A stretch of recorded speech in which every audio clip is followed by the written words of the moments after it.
All. This is the Oregon Housing Needs Analysis Housing Actions Work Group, the HOG. This is our 7th meeting.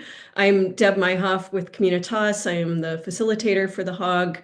I'm excited you all are here. It's been a few weeks. It's nice to see you again. I know people are still coming in the room, but we'll get going nonetheless. I believe what we want to do this morning, I don't believe, what we want to do this morning is do some introductions. We'd like to have HOG members introduce themselves and come off camera for at least a moment so everyone tuning in from afar is also aware of who's in the room. It's helpful. And we'll introduce ourselves first, and then I'll call on HOG members. I'll do a little recap of the agenda. We're going to talk a bit about HOG member responsibilities and ground rules again, racial equity framework, and so on. So with that, let's get started. I introduced myself. I'd like to start with DLCD staff and commissioner. And maybe let's start with Celestina for introductions, please. Sure, thanks, Deb. Good morning, everybody. Good to see you all. Celestina Teva, she and they pronouns, housing planner here at DLCD, and I'll pass it to Thea. Hi all, Thea Croman, she, her, housing planner with DLCD here, and really happy to be back with you all. Missed the last couple of meetings, and big thanks to my wonderful colleagues for holding it down. I will, pass it to Mari. Good morning, everyone. Mari Valencia Guitad, share they pronouns, housing planner. So pass it over to Ethan. Hi, everyone. Ethan Suckmeyer, manager of the housing division at DLCD. Maybe I can go to Vice Chair Lasso.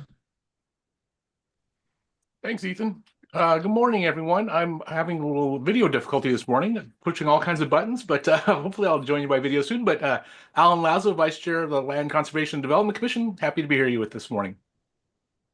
Really glad you're here, Commissioner. I know there are Joel Madsen. Would you mind introducing yourself, please?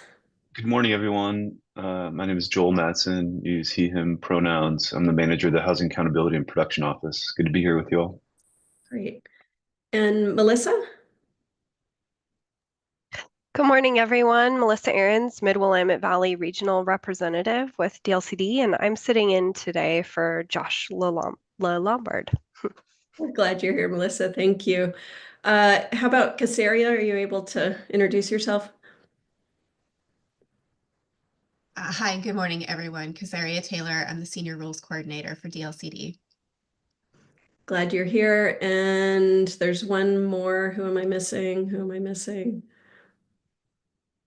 Uh-oh. I thought there was... Oh, Ingrid, of course. My goodness. I was hiding, Deb. Good morning, everyone. Ingrid Cordell, Admin Support for the Housing Division at DLCD. Thank you. Great, thank you. And I think you all know this, but Ingrid is the one to chat if you're having some technical difficulties or need to get a message to one of us and you're not able to do that otherwise.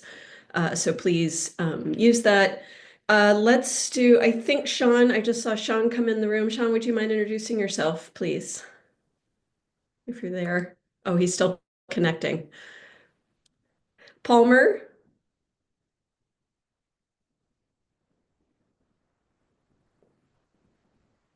Yeah, good morning. Good morning. Would you mind introducing yourself? Of course. Yeah, good morning, everyone. Yeah, Palmer Mason, Interagency Coordinator, part of the Housing Accountability and Production Office. Thank you so much for doing that. Sorry to put you on the spot so abruptly. Good morning, Sean. I think you're there. If you are, would you mind introducing yourself, please? Yes. Hi, everybody. Sean Edging, Housing Planner at the Housing Accountability and Production Office. Sorry for being a few minutes late. Not a problem at all. We're just getting going. Thank you. And then we have some folks from our consultant team in the room. I'll start with Becky Hewitt. Good morning, Becky Hewitt with Echo Northwest, use she, her pronouns, and I'll be just listening to the conversation today. Thanks. Glad you're here, Becky. Thanks. Lorelei?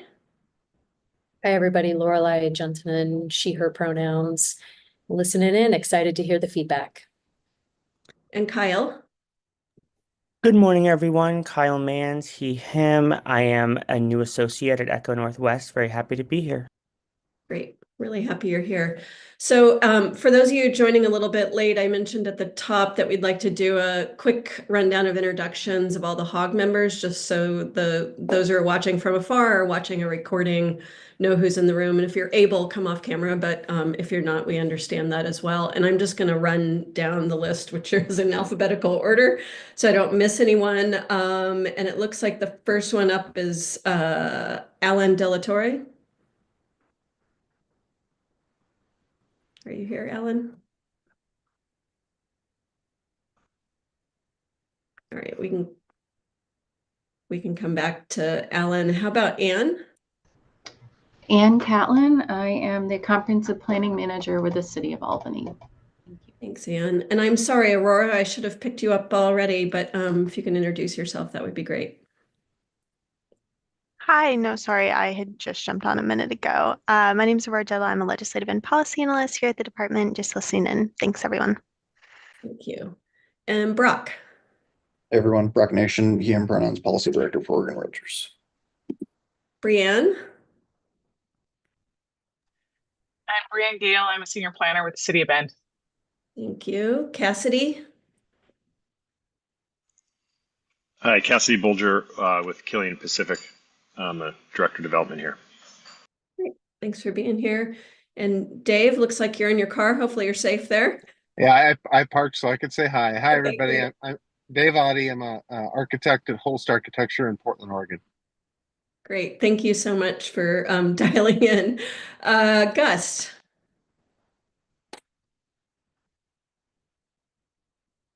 Are you able to come off? Gus is attending a Habitat conference and is in and out, so he might be out for the moment.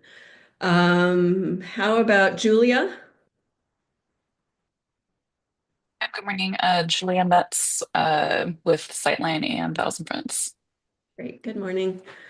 Karen. Good morning, everyone. I'm Karen Burig, and I'm the Long Range Planning Manager with Clackamas County. Thanks, Karen. Mac. Hi, everyone. Good morning. Mac Cunningham, housing developer at Community Partners for Affordable Housing. I will be on camera shortly. Great. Mary Kyle. Good morning, Mary Kyle McCurdy, Associate Director, 1000 Friends of Oregon. I use she, her pronouns. Thanks. Michael. Hey, Michael Anderson. Him or them is fine. Sightline Institute. Thanks. Thank you.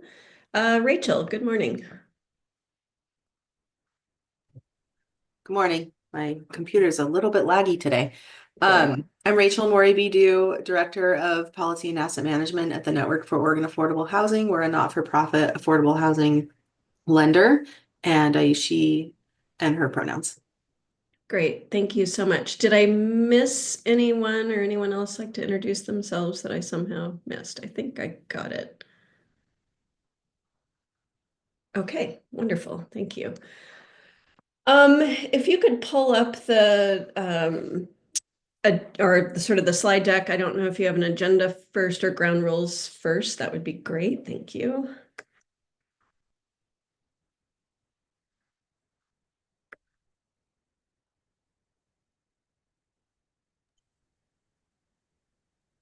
I think There we Maddie. go. Great. Thank you so much, Maddie.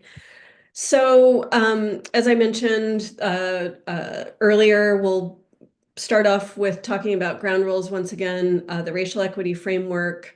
We'll get this time, rather than break up the presentation, we're going to do the presentation all at once and just present all of the alternatives that were in your packet, and staff will provide some more detail on that. I like the agenda item that's 9:22 we're going to start. I think we'll stick to that. And then we'll have quite a bit of discussion, and we'll do some sort of temperature check polling along the way just to kind of understand where you all are to frame our discussion a bit. And if you can go to the next slide. Thank you. So at our last meeting in March, there were some comments made in the discussion that were personal in nature and somewhat hurtful. And we've been working to address those. And one of the ways we're going to address those is reconfirm our responsibilities to each other and our responsibility to keep this to be a safe space to have conversation about the topics at hand and the work we have in front of us. It's great to use real life examples. It's not great to use them in a way that comes off as a personal affront or has anything to do with sort of impersonal in nature, if you will.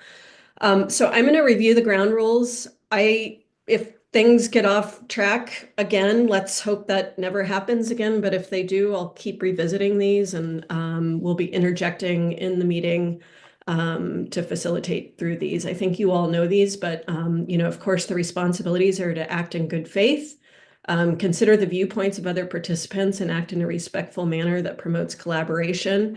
I'll reiterate, I've talked to each of you about this as well. This group is set up with many diverse viewpoints. It's not set up trying to get people who think alike come to consensus. This is very much, we're trying to surface all of the many different ideas and opinions that are in this room.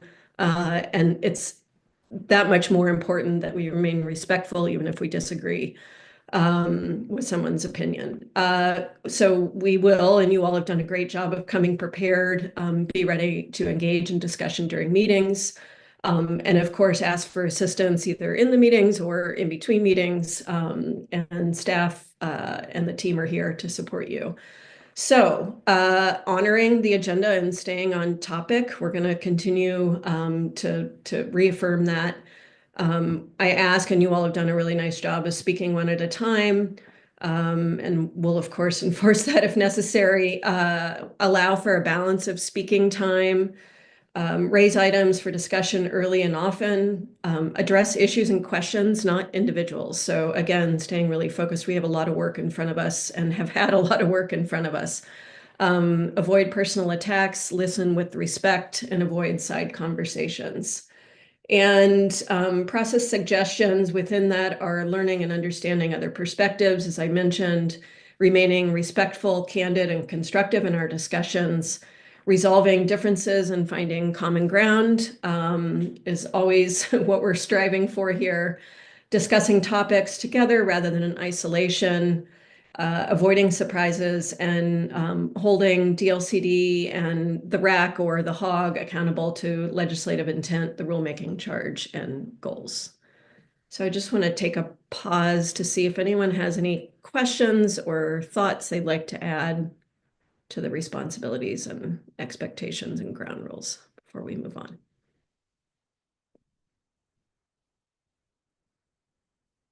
Okay, great. Thank you all, and appreciate just your assistance in making sure we hold one another accountable to carrying on in this way. I am going to move us on for staff to outline the racial equity framework for decision-making regarding our discussion today.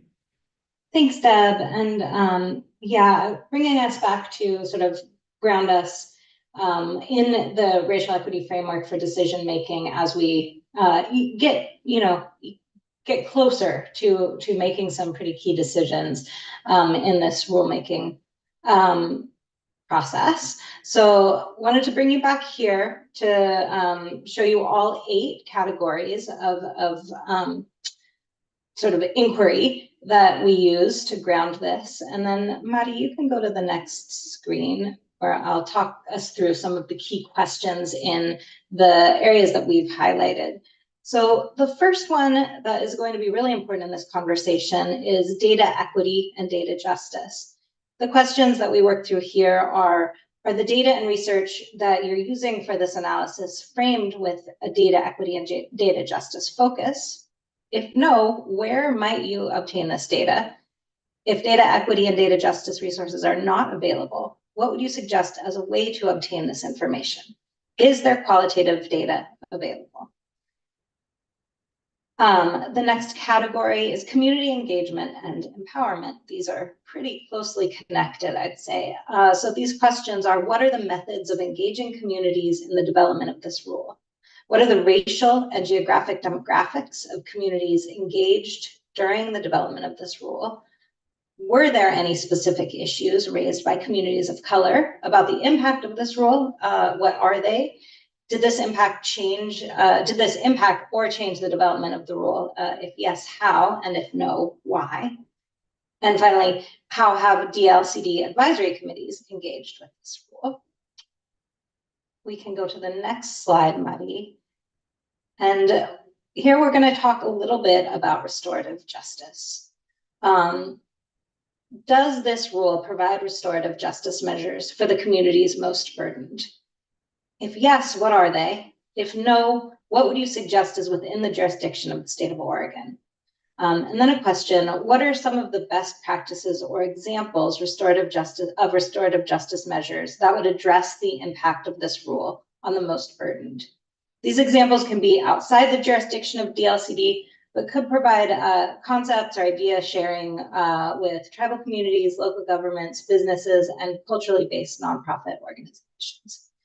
So wanting to keep all of these in mind as we get into the conversation about the alternatives for the contextualized housing need compliance pathways.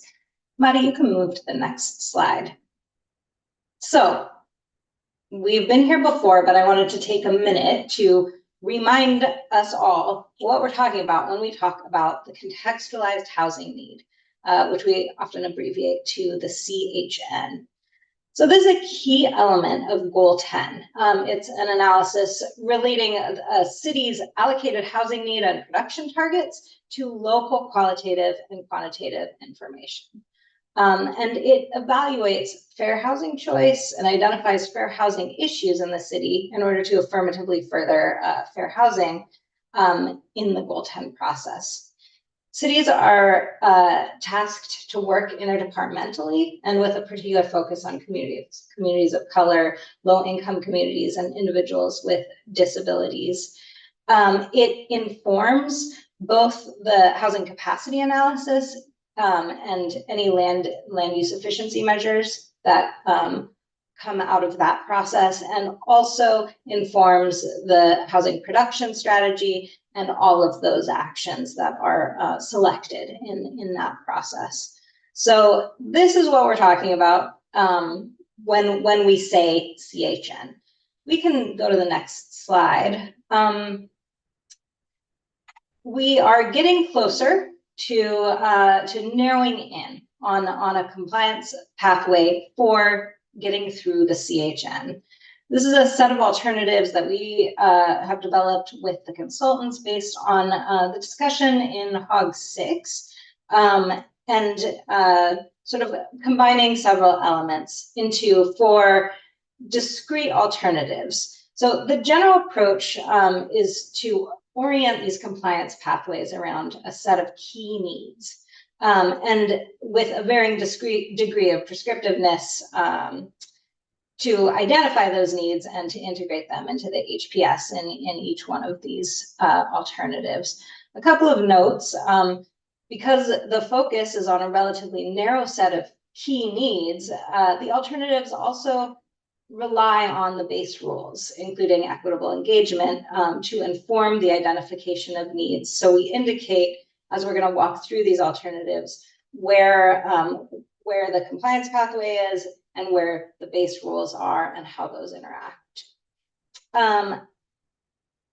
The specific numbers here are based in data and do suggest an approach for consideration, but at this stage, there's room for conversation around that, those specific questions, and certainly more research will be brought to bear to support the final numbers. And as the data is ever shifting, LCDC will also need to adopt a process by which to periodically update the data. That's just the reality of working with numbers like these. Another thing to keep in mind as we go through these is that elements of these alternatives can be mixed and matched, and we really encourage you to think creatively as we walk through to bring your ideas about different ways that these approaches can be formulated. So with that, these are the 4: regionalized safe harbor, 2 rebuttable presumptions and focused safe harbors by jurisdiction size, 3 minimum standards and narrowly rebuttable presumptions, and finally, well, it says 3 again, but it's 4 blended safe harbor. We can move to the next slide, Mari. So alternative 1 provides an optional safe harbor that reduces some of the analytical burden for jurisdictions by offering relevant state data while continuing to require equitable engagement and additional needs identification beyond what's included here in the safe harbor. This table attempts to illustrate significant elements of the alternative, and we'll return to a table like this for each of these alternatives, so it might be worth just sort of walking you through these columns for a second. You all know what housing need category means, so that's types, characteristics, and locations. This is the output of the CHN. This is what the CHN needs to bring forward. Compliance tool indicates which compliance pathway has been selected for this particular alternative. Segmentation, we refers to different ways that we can sort of break up the focus in order to develop more precise tools. So these are listed in the 3rd column. In this case, in alternative 1, we've segmented it by region for types and region and affordability for characteristics, and no different segmentation for locations. Equitable engagement, recognizing, as I said before, that the full compliance pathway doesn't require equitable engagement. This column indicates where those analyses are either omitted, optional, or required. And the final column speaks to the predictability offered by the compliance pathway, which is typically the inverse of the equitable engagement. So this sets us up to talk about alternative 1. We can move on, Mari, and I'll talk specifically for a minute about how to assess type need in alternative 1. This is a safe harbor approach where jurisdiction may assume the regionally relevant minimum percentages of 2 different housing types, multi-unit and middle, as segmented by affordability. This is in this approach, we developed a 3-region kind of strategy. And you know, this comes with trade-offs, certainly, but these 3 regions made it possible to sort of develop out these target percentages with a little more precision. This type mix is informed by the 2022 POMS data. And so it's based in existing housing type mixes by region and affordability. Mari, you can move to the next slide. So in alternative 1, characteristics uses a partial safe harbor approach with jurisdictions optionally selecting regionalized estimates in order to be assured of compliance for those key needs, and then relying on the base rules on the regular housing production strategy program and process for conducting engagement for characteristics that are not outlined in the safe harbor.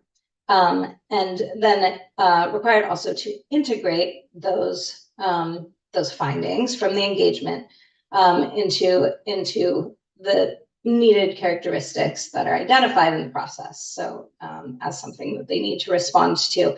I pulled this table out of the big table just as an example of what this looks like. And it demonstrates a way that each city, that a city in each region would measure the need, in this case, for type A accessible housing.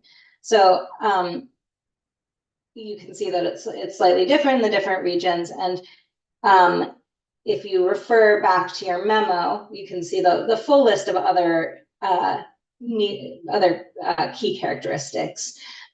key characteristic needs. So those are wealth building opportunities for very low and moderate income households, adaptable housing, affordable housing for larger households, including multi-generational and multi-household living, and permanent supportive housing or housing with supportive services for very low and extremely low income households. So just keep in mind that that's sort of the range of key characteristic needs as we go through. We can move to the next slide. I'm going to talk you through the final piece of this of this alternative. So for location, jurisdictions may optionally rely on a mapping tool that will be state provided in order to identify the locations within a jurisdiction that increase housing choice. Additionally, jurisdictions may select from a state provided set of needs to increase housing choice. On top of that, jurisdictions must conduct equitable engagement for any characteristics not outlined in the safe harbor and do that per existing rule. And as with the characteristics, they need to include those in the final analysis, those findings in the final analysis. I am going to pass this now to Celestina to walk us through the alternatives 2 through 4 to set us up for our conversation. Sounds great, Thea. Thank you so much. Okay, so as we go along through the next 3 alternatives, as Thea mentioned, we tried to use a similar format so that some sense of comparison is a little bit easier, and we'll also see, I'll try and call out some of the distinct differences from one to the next as best I can.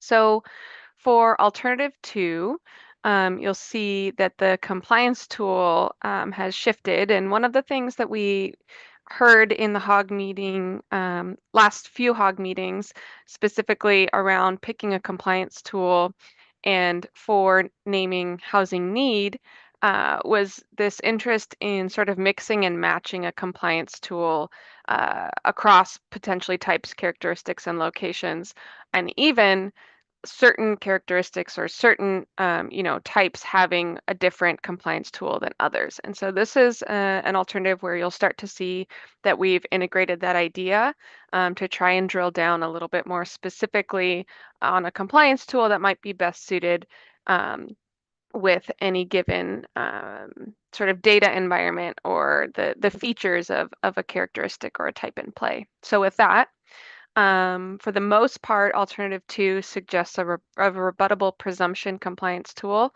but there are some characteristics that are offered as safe harbor. And then we also shift to have an alternative that segments by jurisdiction size.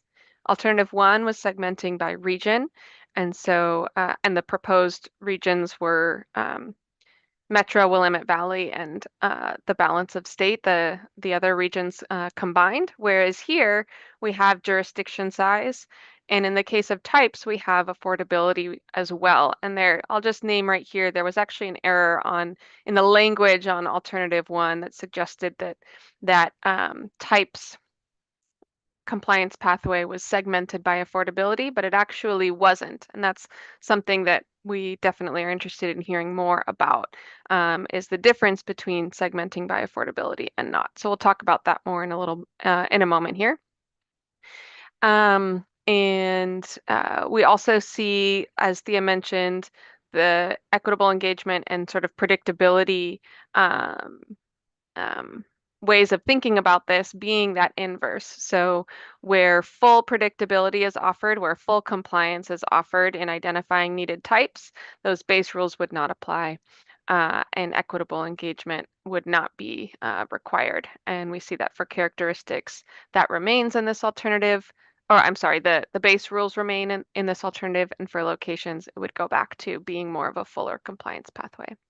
So let's look a little bit more about how that plays out. On the next slide. Wonderful. Thank you, Mari. So we're looking again at a rebuttable presumption segmented by city size and affordability. And I just want to name right here that if a city size segmentation were to be pursued, we would also add a small cities column. We know that there are smaller cities in Tillamook County who are part of these requirements. And we also know that there are smaller cities who are pursuing these elements of Goal 10, including the housing production strategy, voluntarily to support housing production affordability choice in their region. So for the purposes of this memo and advancing the conversation, we just have large and medium cities, and that represents the bulk of jurisdictions who are required to do this work, but we would add that piece and we haven't forgotten. And then we've taken a sampling here just for visual's sake and mostly because we couldn't fit the whole table on the slide about what it's like to segment a housing type mix by affordability bracket. So we've just got extremely low and very low incomes listed here, 0 to 30, area median income, and 30 to 60. But you can see that what that affords is this more granular shift in housing type mix, depending on, again, cities, jurisdiction size, and affordability bracket. And then with the rebuttable presumption, what do we do with this? The rebuttable presumption means that there's an expectation that jurisdictions must plan for these type mixes unless they demonstrate that an alternative mix equally or better represents local needs. And if that's pursued, that would need to be supported by equitable engagement. But the compliance pathway itself, to just take the rebuttable presumption, doesn't require that. Could I ask a quick clarifying question? And I'm sorry, I'm probably getting a little bit. Does balance mean the remainder of what's left, like in the first affordability bracket, at least 85%, the balance being 15%? Correct. Okay, thank you. Sorry about interrupting you. No, that's okay. I'm glad. Good check for understanding always helps. Okay, with that, let's go to the next slide, please, Mari. Okay, so characteristics. This is where we're seeing an option where we mix and match a little bit between the compliance tools in order to address some characteristics where we may have a little bit more certainty or more reason to have a firmer compliance tool, and then some characteristics that do not, and have a softer tool, so more of a safe harbor. So in this example, we've got accessible and adaptable housing as the two characteristics with a rebuttable presumption applied, and then a safe harbor for things like wealth building opportunities for low, very low, and extremely low income households, affordable housing specifically for larger households. We're including multi-generational living and multi-family housing as well. And then housing with supportive services, so permanently supportive housing, or potentially a slightly more all-encompassing approach of sort of co-located services. So in this option, we would have some characteristics where there would be an expectation, a must, to pursue the rebuttable presumption characteristic needs unless demonstrated otherwise, whereas the safe harbor would be an optional and would support compliance if you took that safe harbor, but also you could pursue identifying housing need for those categories just with the base rules, and you wouldn't need to justify it that it's different or better than the safe harbor like the rebuttable presumption would suggest. And with all of that as well, in this alternative, there would also be base rule applicability. And what that means, like Thea mentioned, is that local governments would still have the obligation to conduct their local analysis, including equitable engagement, to determine if there are other characteristics other than these 5 key characteristics that are in the compliance pathway that they should also be planning for, so as to not limit this field too much. And one of the reasons that shows up more often with characteristics and locations than with types is just that housing types is a more discrete set of considerations than characteristics. It doesn't mean that there isn't some wiggle room in there, because we know that there are some questions like things like, where do ADUs fit in the common type schema? But we do have some potential approaches that are noted in the memo. And with that, the characteristics and locations elements of planning for housing aren't quite as discrete. So that's part of the reasoning behind why you'll see more of this base rule applicability showing up for some of those applications. Let's go to the location slide for alternative 2. So I want to talk through just a moment, sort of this two-parter on location. Similar to what Thea explained, we've got this mapping tool, and then we've also got the needs in those locations. And because location sort of has a shape of its own, there's a little bit of this two-step journey to identify one's locational needs. One is to even identify in a mapped or even narrative way, what are the areas within our city that we want to focus on, that we want to pay attention to? How do we think about those? Is it the southwest area of town? Is it the riverfront area of town? What are those areas, and how do we think about what they mean for our housing planning? And so right now in the base rules, that is a process that local governments sort of pursue and try and identify where opportunity exists within their community, but there isn't any methodology or state mapping to support that. So as we've mentioned before, a mapping tool would help, one, identify just the locations in within a local government that might be considered high opportunity areas or areas at risk of displacement. So that's the first step, is what are some of our key areas to work with, just identifying the key locations. So there's a rebuttable presumption for that the tool that is being developed would be the expectation in terms of identifying where is high opportunity, unless the local government could demonstrate that alternative locational analysis better represents high opportunity areas. And then there's the question of, what do you do in those locations? What is the housing need there? We know that that is a key location, but what kind of housing do we need there? So that second question also has a rebuttable presumption in this alternative to say, okay, here are our high opportunity areas, and we know that we need multi-unit housing, at least some multi-unit housing in our high opportunity areas, or at least some middle housing in our high opportunity areas.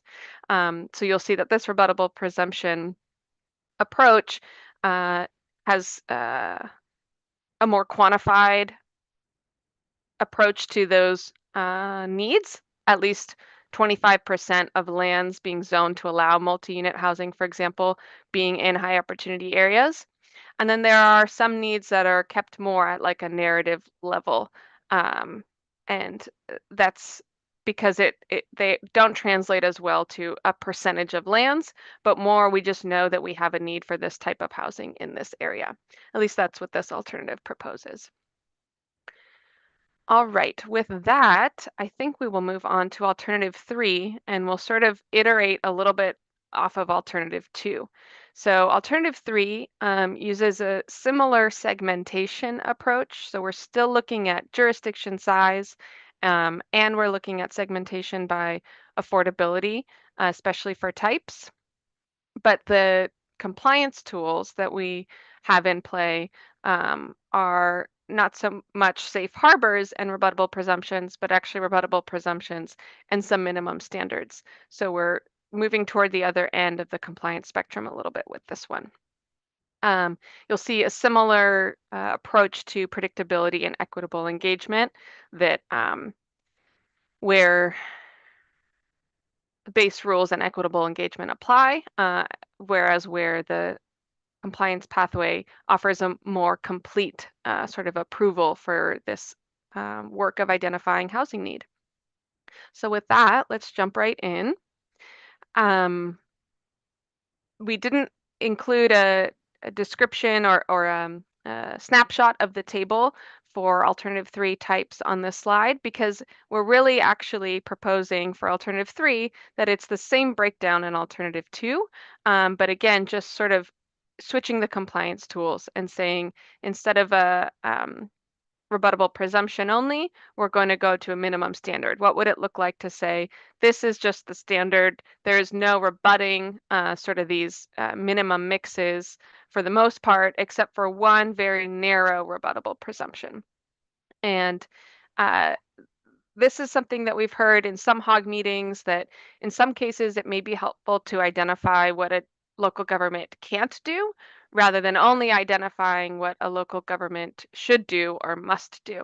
And so that's this little piece here, which is that single unit detached housing may not be relied on to meet needs for certain affordability brackets, except if a local government can essentially demonstrate that they've been able to support that housing type meeting those affordability brackets. Now, that would likely take a significant amount of local investment and programming, but if a local government really were able to demonstrate that, yes, we're able to put our low income households into single unit detached housing, then that could be allowed in terms of planning for housing need for that affordability bracket. But other than that, the housing type mix be a minimum standard. Again, no rebutting, not an optional safe harbor, but more of a minimum standard.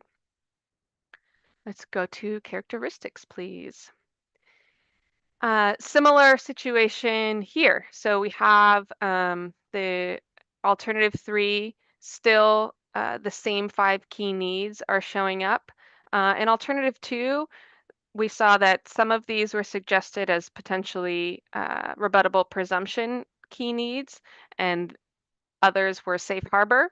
In this alternative, we the option would be that they are all subject to minimum standard. So again, we just gave a little snapshot of the table for the purposes of the slides, but in the memo, there are very specific numbers segmented by in this case, jurisdiction size, large and metro cities and medium cities.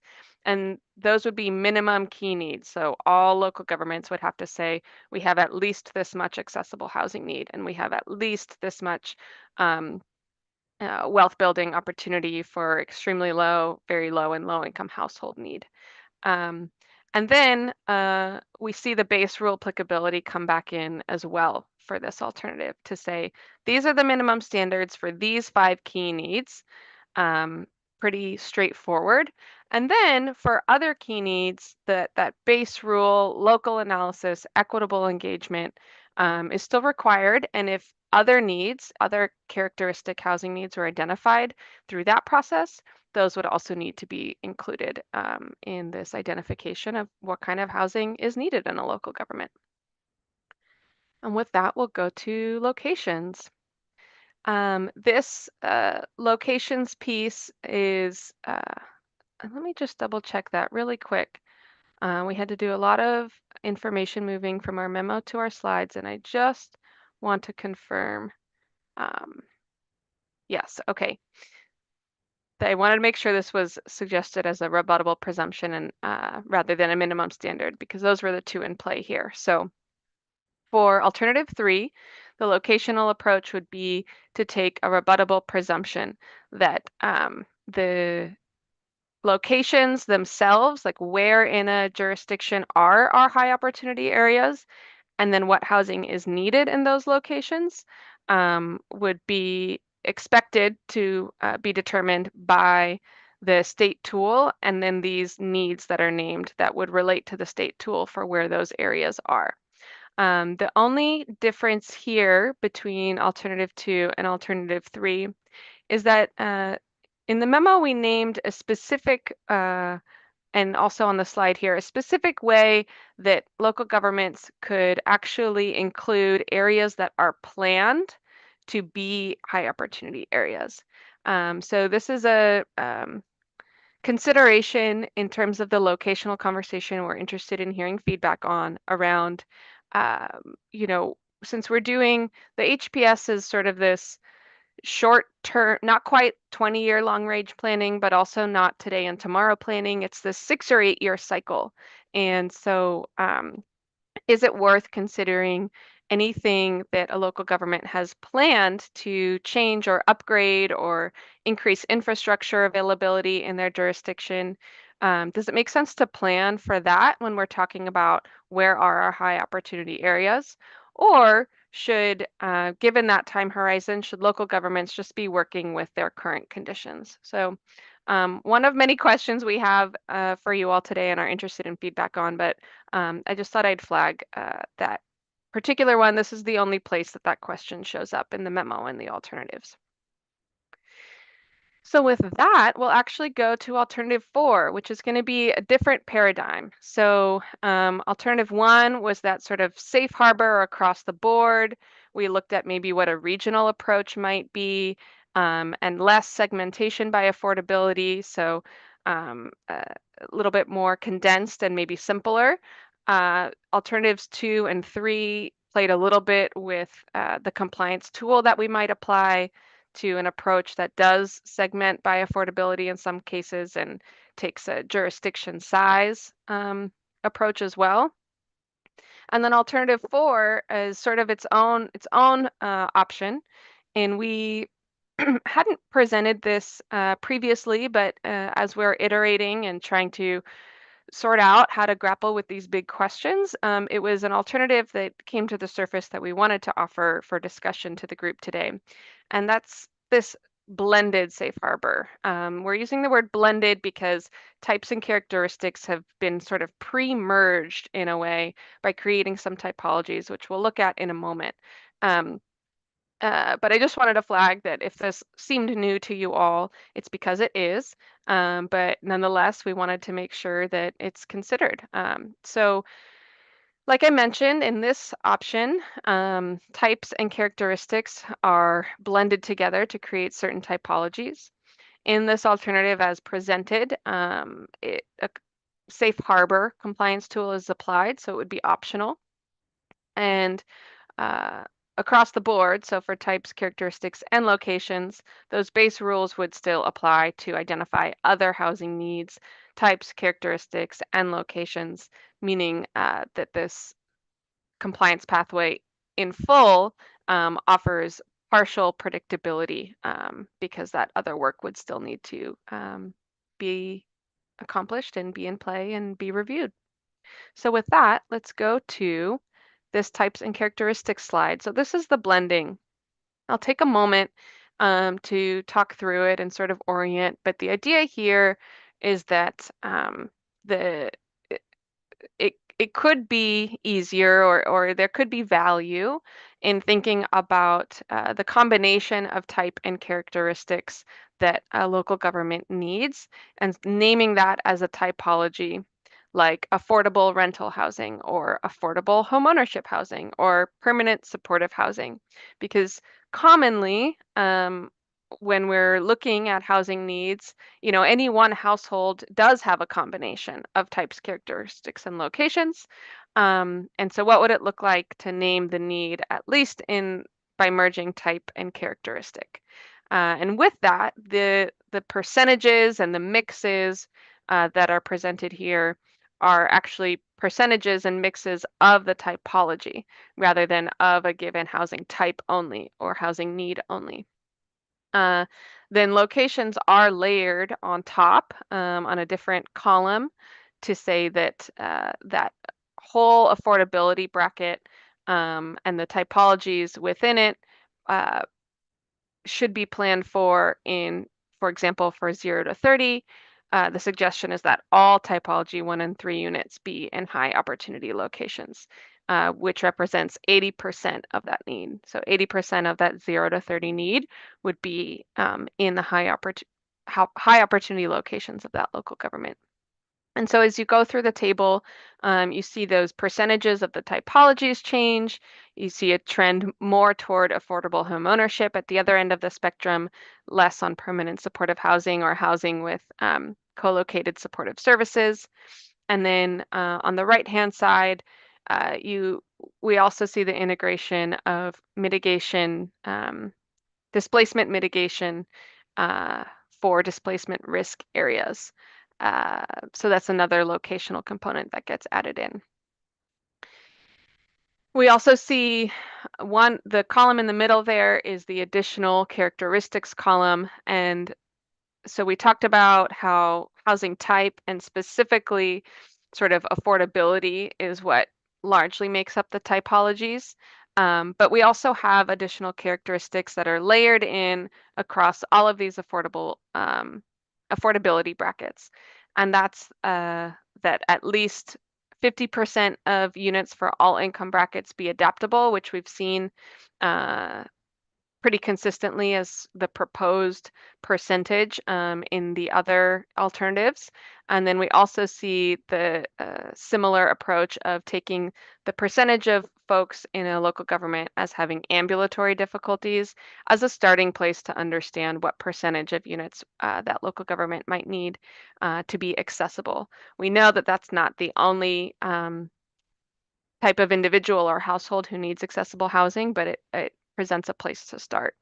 And that gives me a great sort of transition into one other discussion that I want to spur and hear from you all today, which is that this presentation is largely oriented to the structure and these alternatives and how they structure a compliance pathway.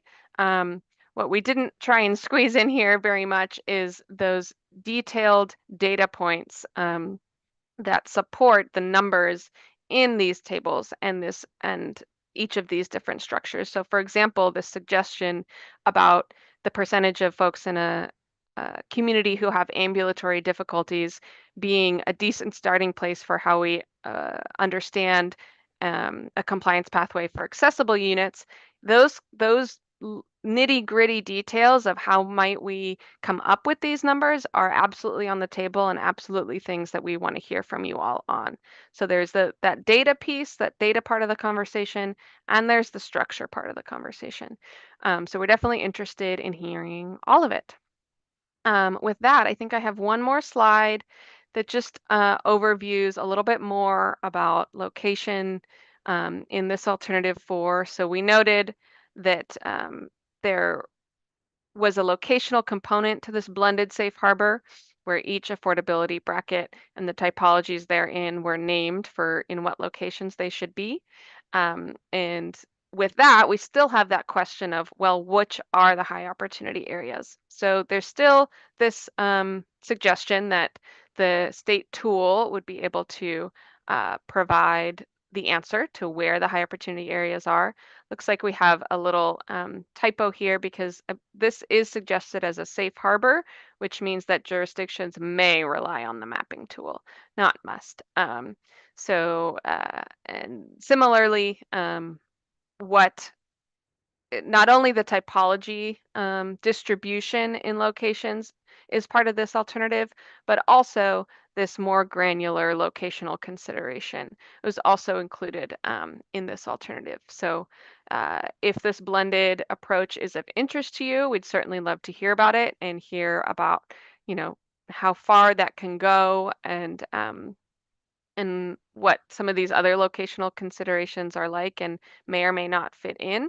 And then the last thing I want to prompt about this 4th alternative is that thinking about, while it may be helpful to identify housing needs in more of this blended merged way, thinking about how local government may then plan for those housing needs. And so there are different strengths and weaknesses maybe of doing that blending on the front end where we name these needs as a blended typology and then a local government is in the position to try and plan for those versus naming them distinctly and then sort of blending them as the planning work begins. So just wanted to name some of that trade-off for the location consideration in alternative 4. And with that large chunk of information, we get to dig in with you all. So I'll hand it back over to Deb, and hopefully that helped ground us in the memo and the discussion for today. Great, thank you so much. Before we get into discussion questions, I want to see if there's any clarifying questions. Thank you, Alan, for asking the clarifying questions about what it means to have the balance of units. Any others along those lines? Yeah, Brock. So clarifying question, but if the answer is no, then maybe a comment. When we're talking about high opportunity locations, are we talking about only high opportunity areas that currently exist? Or does that also include areas that are being planned, which would then qualify as high opportunity areas? Yeah, thanks, Brock. So for most of the alternatives, well, I guess I should say sort of the step one of all of the alternatives is that the statewide mapping tool would be naming the areas that are currently high opportunity because the data sources aren't going to know what the transportation system plan is in every given city. They'll only know that, data will only be available for current conditions. But one of the alternatives, alternative 3, and the location element of alternative 3 suggests an approach of rebuttable presumption by specifically naming that a local government could rebut this presumption that these are the only high opportunity areas or in play, to say that a local government could demonstrate through other plans that they have. I just use transportation system plan as an example, but there could be other ways to say this area of our city or county will soon be a high opportunity area, and so we're considering that as well. And so that would be any area within the jurisdiction that has those plans. So it's on the table and we're interested in feedback in the discussion. And just for the sake of this conversation, sorry to jump in, that I wanted to remind you all that as we get into talking about it, if there are elements like that in one of the alternatives that you think is worth pulling through into a different sort of formulation, that's also something that we absolutely want to hear about. So. Absolutely. Thank you, Thea. And let's just wait until we get to discussion because we want to do a little poll before we get there. But Anne, clarifying question? Yeah, I noticed that under the housing characteristics and at the very end of the memo, there were sort of definitions of the housing typologies, but there wasn't really a description of what you mean by larger households and multi-generational households. Like how many bedrooms are we talking about, for example? I mean, how is that going to be defined? Because I think that that's helpful to know when thinking about providing feedback.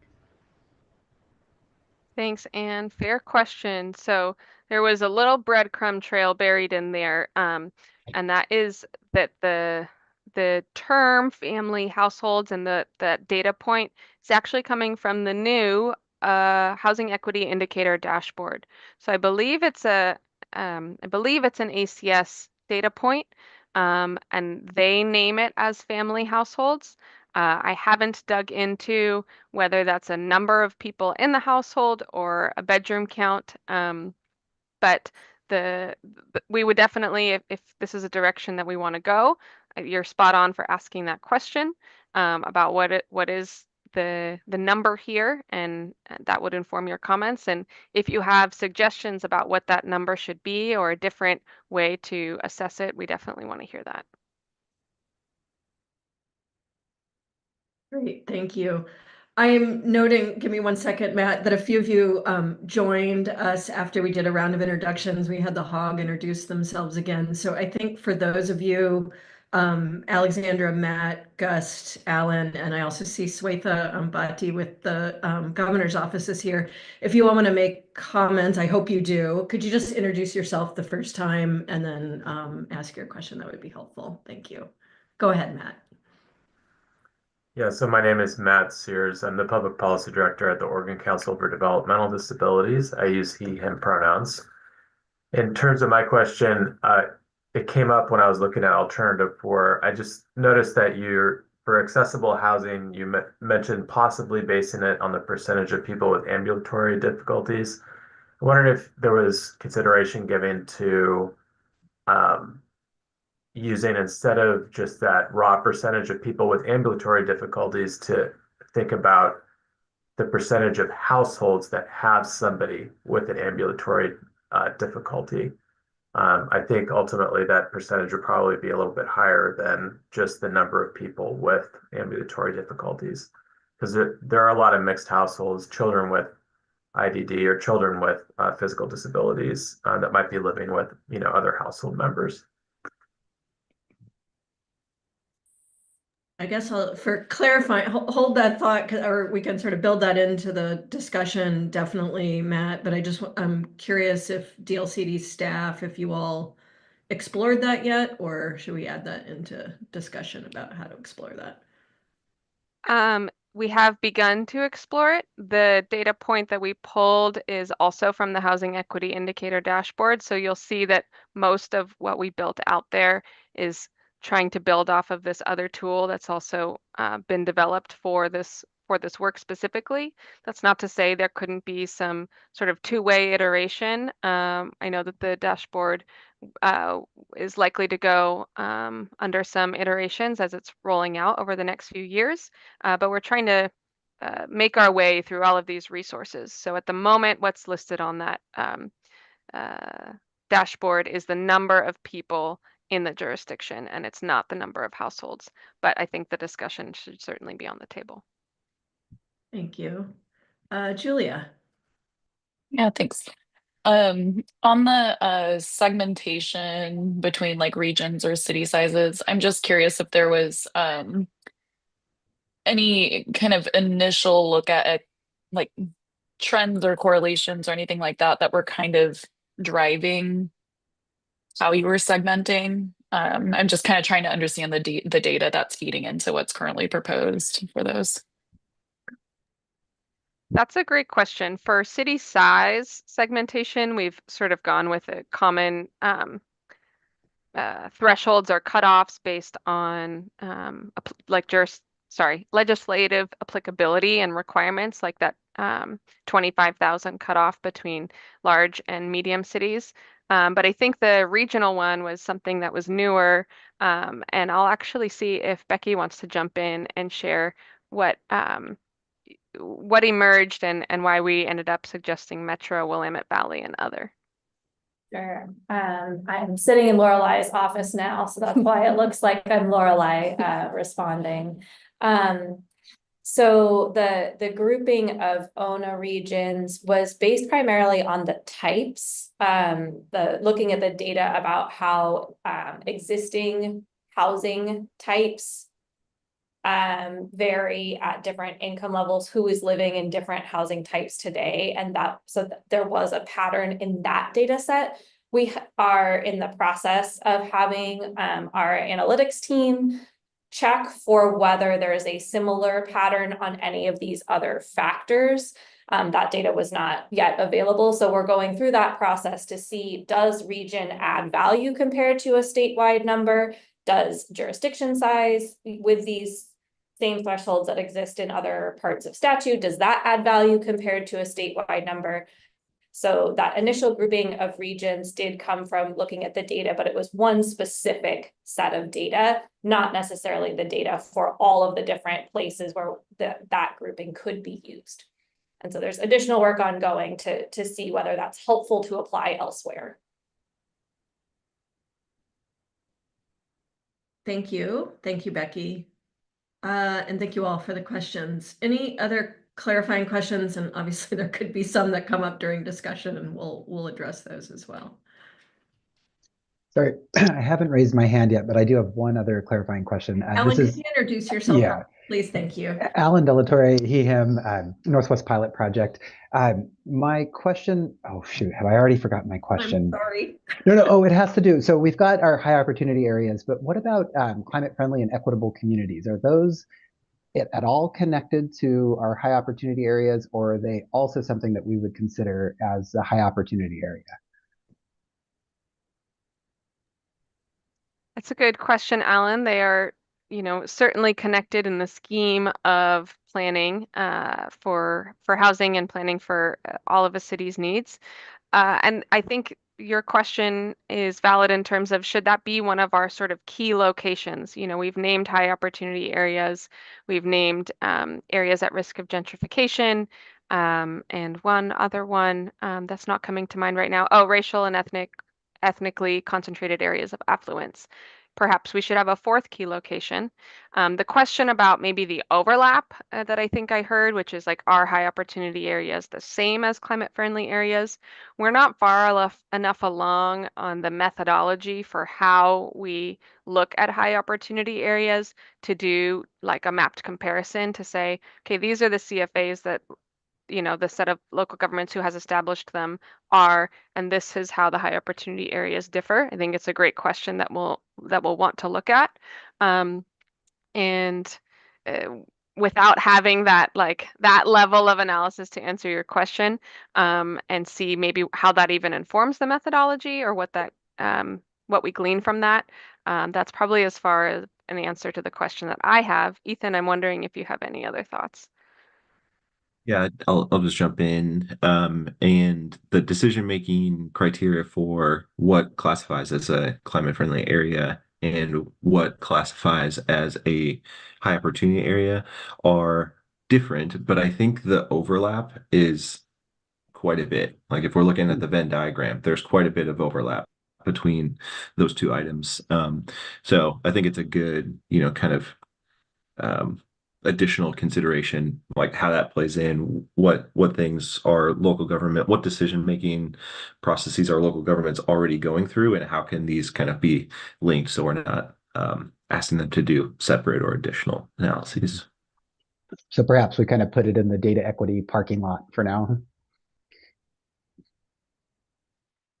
That seems to have sparked many clarifying questions. I'm gonna actually give it to Vice Chair Lazo to ask a question, or maybe clarify a little bit if you would like first.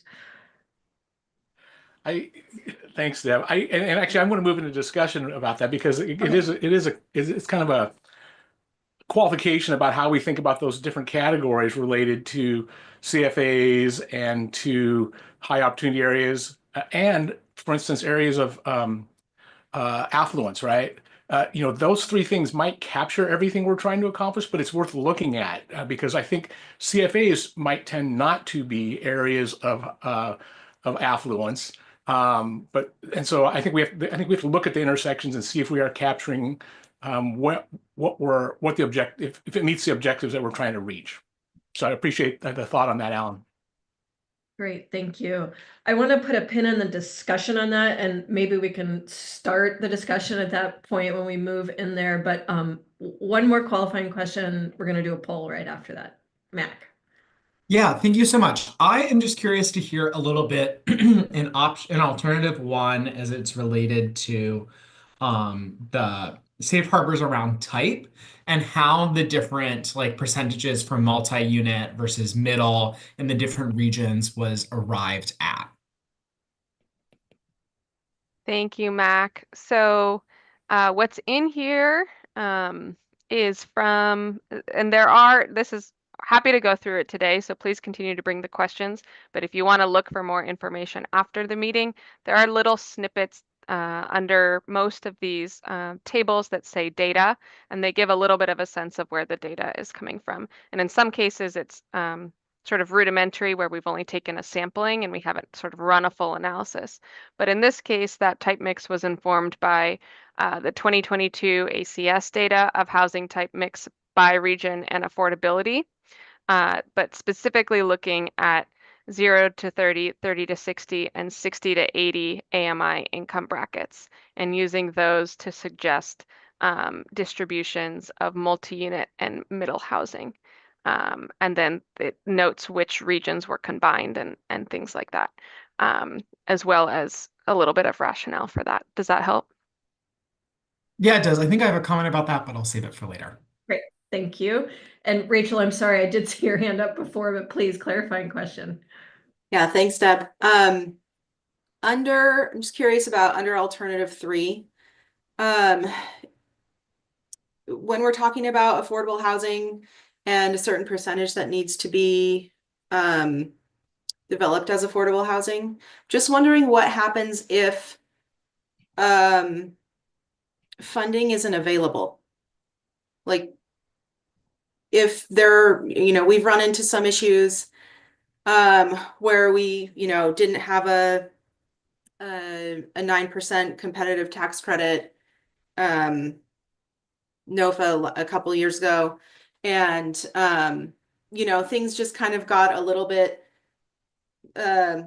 off, I don't want to say off kilter, but like there were creative solutions that came along. However, I just want to make sure that if we're not hitting those targets under alternative 3, it seems fairly prescribed. And if there is not funding for affordable housing, like what happens then? Does all of the development stop? Like where do we go from there? Maybe Celestina and Thea, you can just sort of recap again the sort of meaningfulness of these alternatives in the process. That would be helpful. Sure. Thea, you want to try that one? I saw you come off mute. Yeah, I mean, I think that I'm happy to respond, Rachel. It's a really good and important question. I think that what is important to remember for this conversation is that what we're measuring is the need. So these are not prescriptive targets in terms of what a city must produce. It sets the need up so that a city can respond with the actions that they then select.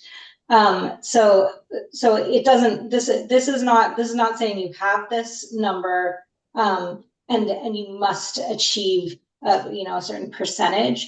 It's just saying we recognize that there is sort of a dearth of housing in the 0 to 30 range, for instance. Celestina, do you want to give that any more context? Yeah, I might just use some of like the program element language to maybe bring that home a little, which is that in this contextualized housing need phase, identifying the housing needs, like Thea said, we're just identifying the needs.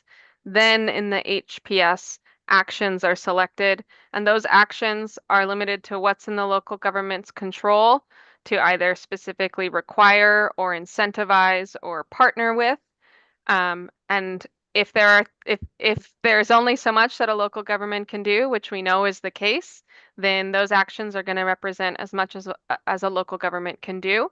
And then on that third step of the process in Goal 10, the acceleration program, the same sort of, I don't know if caveat really is the right word, but the same sort of guardrail applies that even whatever emerges in an acceleration agreement is going to also be within what is within a city's control.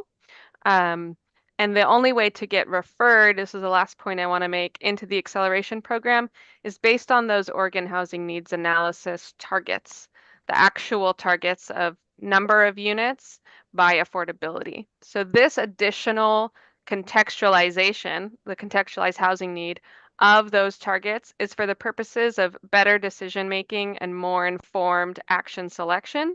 But it is not to say that we're going to come up with these more fine-tuned contextualized numbers of our need and that is also going to be grounds for referral. That's not the case. But it is to say, how do we pick our actions with more information than just a number of units that we need by affordability? Thanks. That was really helpful. Great. Thank you. We're running just a little bit behind, but I think we're good here. We're going to move into the first of the discussions and just sort of give you a high level about how we set up the discussion. We're going to talk about the alternatives first. I'm going to ask Ingrid to pull up a poll here in just a minute and just get a little temperature check from you all on that. We'll discuss it some more. We had started to discuss some of those pieces through the clarifying questions. We'll take a short break. I'm aiming for us to do that around 10:45 now. And then we have some very specific details about how these function, especially with regard to the racial equity framework for decision-making elements, making sure we are understanding trade-offs and considerations of some of the various details. But first, let's start with the bigger picture of the alternatives at hand. So Ingrid, if you could pull up the poll, the poll is asking you, if you had to choose one today of these alternatives, which contextualized housing need compliance pathway alternative aligns best with the policy objectives and the racial equity framework?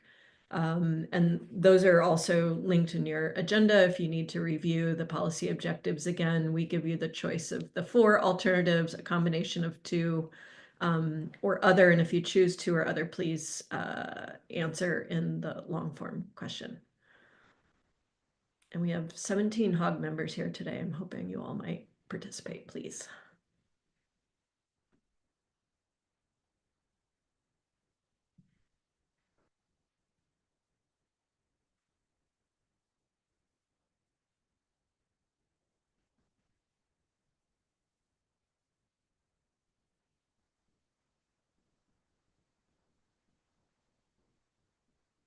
I see people are still answering, so we'll give it another moment or 2 here.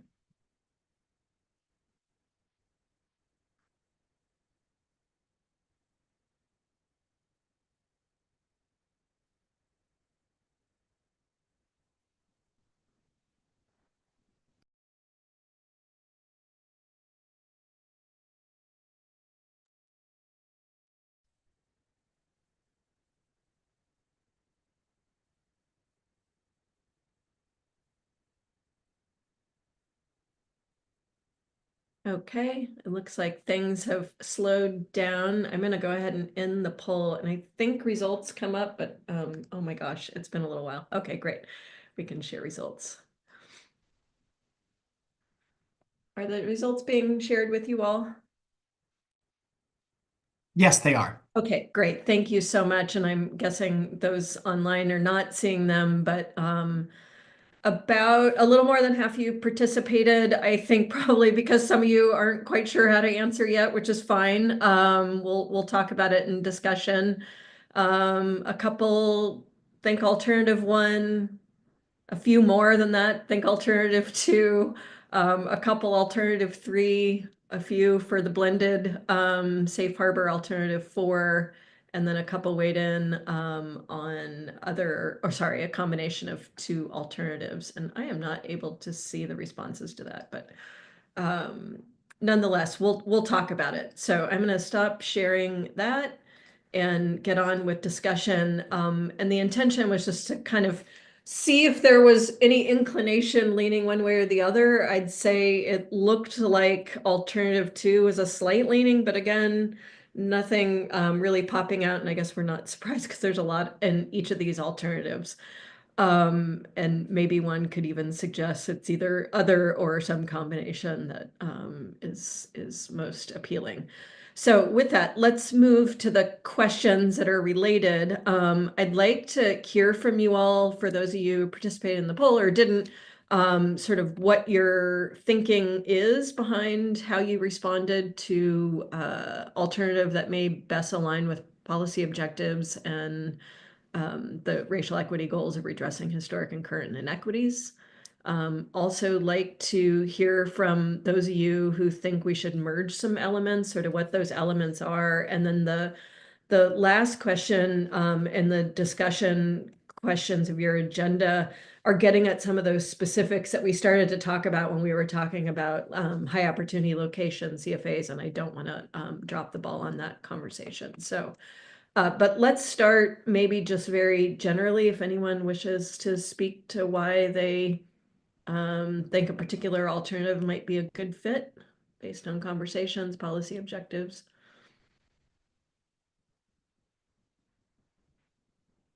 It's a friendly group. We'll be kind.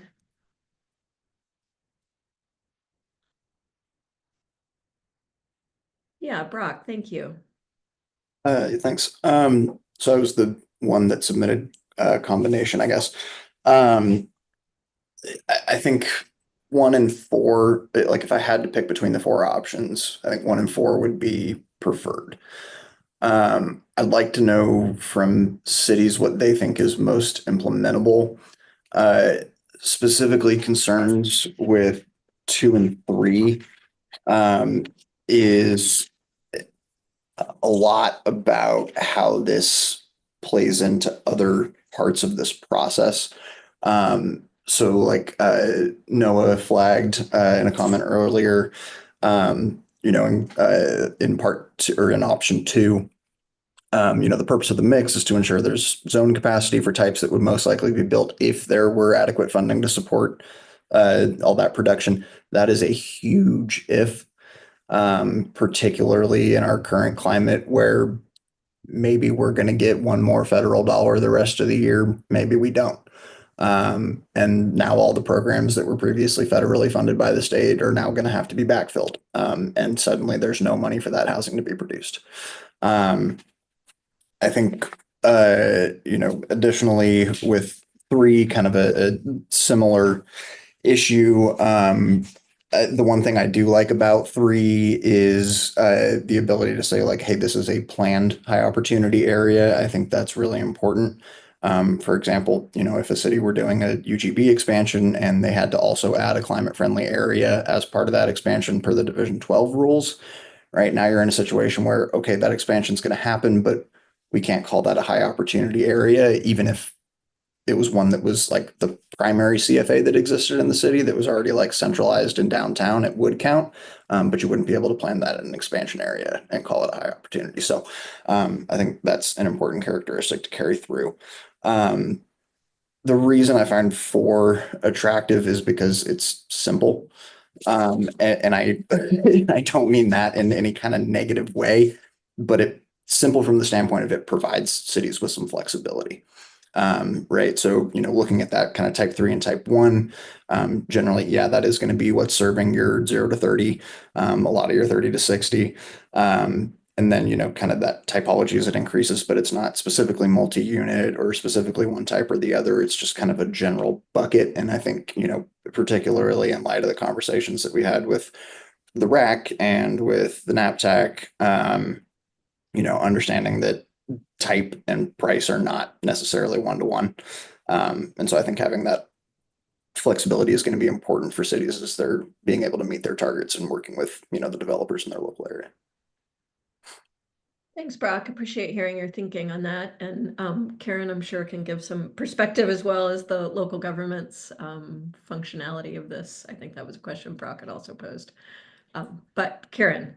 Yeah, thanks, Deb. And I'll just start off with, I appreciate that this is a friendly crowd because I will admit that I find all of this incredibly complex. It's really, really complex and can be difficult to follow if you're not completely inside of it all the time. Mm-hmm. So I'm not completely inside of it all the time. So it can be hard to follow at times. So what was interesting is that I had said I supported alternative 2, which kind of was like the one Brock didn't necessarily mention, but I do think it was very interesting. And I would say I did have concerns about alternative 1 because I just wasn't sure how it would work in the Portland metropolitan region, and we're not all the same, right?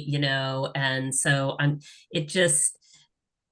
I had concerns about that. So I liked alternative 2 because of the greater latitude for local governments to justify their own approach. I appreciated that because local governments can be unique.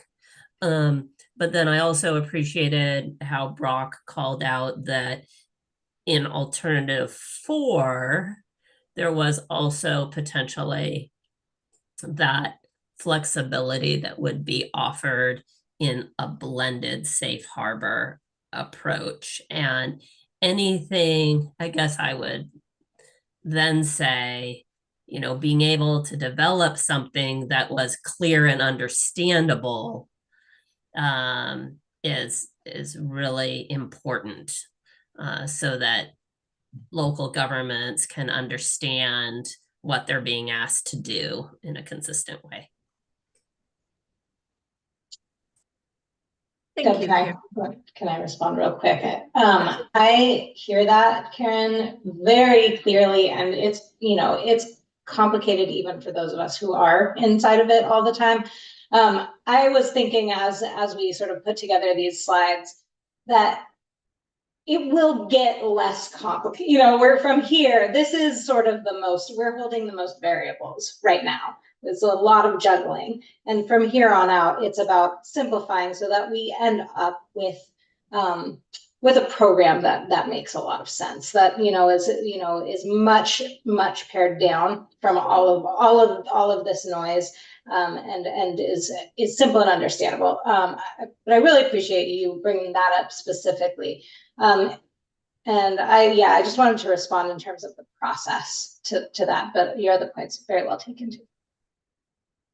And I'll just tack onto that, especially if it informs further comment or if you end up wanting to come back, Karen, and add more, that if there are areas of the memo or certain elements of the alternatives that are more digestible and maybe as a result feel easier to work with and or more actionable, like that is feedback that is welcome, just even naming that. So for, I heard you say that the regional approach maybe didn't feel like it worked. Jurisdiction size might work better, but also an alternative one, there is no difference by affordability. It's just one type mix for each region. And so when I hear your comments, I almost wonder if we had done jurisdiction size without affordability differences, would that be bringing some of what you're interested in more in alignment?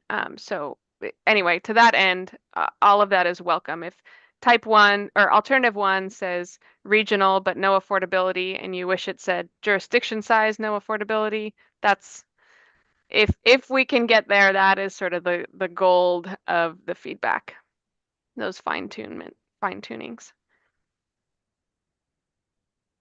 Great. Thank you. Michael, please go ahead. I did not vote in this because I do not feel qualified to choose among these for the reason Karen said, basically, like this is beyond me. I'm not sufficiently immersed in it to understand what's up. So I guess I want to make a more general point, and maybe to Thea and Celestina's point, maybe you can help interpret how this should be played out.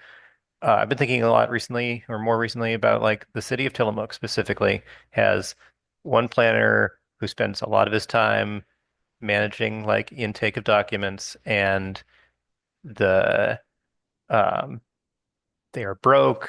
The one thing they can basically do is they can upzone, and that's essentially what needs to happen to remove whatever barriers are within their control. Completely agree with Brock's point that there may very well not be any money for any of this. The thing that's in the city's control is the zoning. And so like my perspective is in all this, we're just trying to get to like allow the buildings to happen when they can. And if there's anything here that implies they're necessarily going to, that shouldn't be an implication. The point should be to ensure that we're starting a conversation in the direction of it's very important to let homes exist of various types, and that's what localities can definitely do.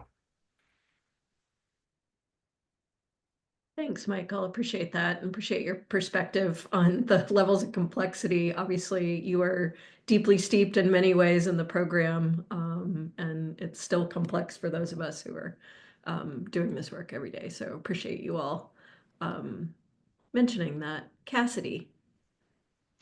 Well, I feel emboldened by the earlier comments about those who were confused and didn't vote, and I'm one of those people.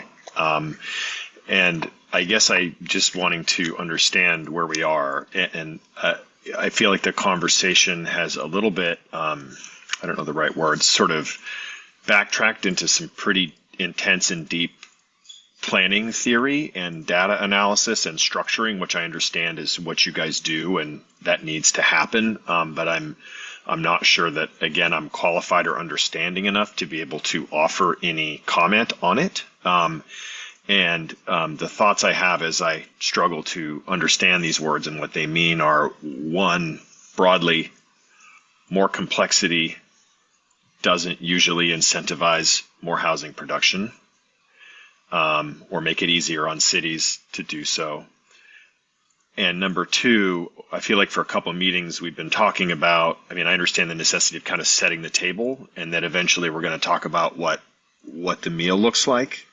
And I feel like we continue to do that. And when I look at these things, I'm just not understanding, like when we're trying to say all these basic categories of targeted affordability and accessibility and what a city can do. I think to Michael's point, it's sort of like, well, we're just talking about zoning, right? Because we're not talking about state's going to fund, $1 billion and make everybody able to afford affordable housing in their community. So I'm a little lost. And I also, thirdly, we talked about this being a sort of June or July. We'd get this package of things that we'd all kind of decide what made sense. And I see we're now scheduled through November. So maybe I did have to leave early at meeting 6. So I don't know if somebody could clarify for me what our plan is going forward. Sorry, that's a lot. I'm done. It's not a lot, Cassidy. Thank you very much. Maybe staff, you could just clarify generally the HOG process through the year, and then let's go back to the more specific kind of question/confusion over what this is. Yeah. Sure. Okay. So, yeah, I'm sorry that I don't think that was included in a recent email about the additional calendar invitations, but so here's the breakdown. This rulemaking process and our deadlines from the legislature on when this work has to be completed is the end of the calendar year. Our Land Conservation and Development Commission meetings to review proposal and adopt are in October and December. That being said, we as a state government agency work on a biennial cycle in terms of our funding. So we had to do a substantial amount of planning with our current consultant contracts and our current workflow and work plan that ends at the end of June. And so that's to say that the plan has always been that the end of June is not final, but it is complete drafts so that, we have a draft of how this could work. We don't have large holes that says we have no idea how that part might work, but at the same time, it's not final. And so when we released the schedule of meetings for this first half of the year, this was the part we knew we could rely on. And there was some question about how frequently we would be able to support meetings in the second half of the year and really what those might entail. So the calendar holds, I think we sent out wanting to have the holds on rather than not, just for scheduling awareness. But I don't think that we've formally committed to that all of those meetings will occur or that they will all be 3 hours. They may get shortened. We may be doing more of a fine-tuned sort of approach to the work. Does that answer that question? Yes. Okay. And then maybe I'll take a pass at what are we doing and why, and Thea, maybe you can fill in the gaps there. So I think part of what I might be hearing, and we'll see if this helps or not, is part of this dance we've been trying to dance between the two sort of major parts of this Goal 10 housing planning work, which is the identification of need and the selection of actions. So this meeting, we're back to talking about the identification of need. I think the last maybe 2 meetings, but at least the last 1 meeting, we'd been talking about picking the actions.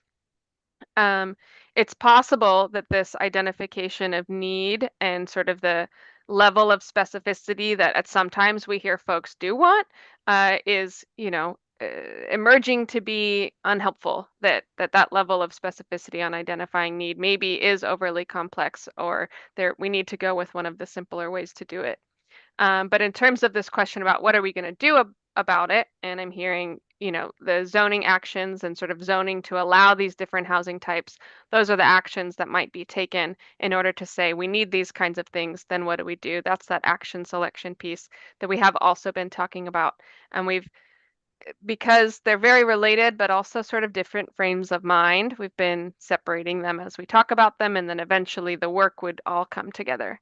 You would go through and you would identify your housing need, and then you would pick the actions of what to do next.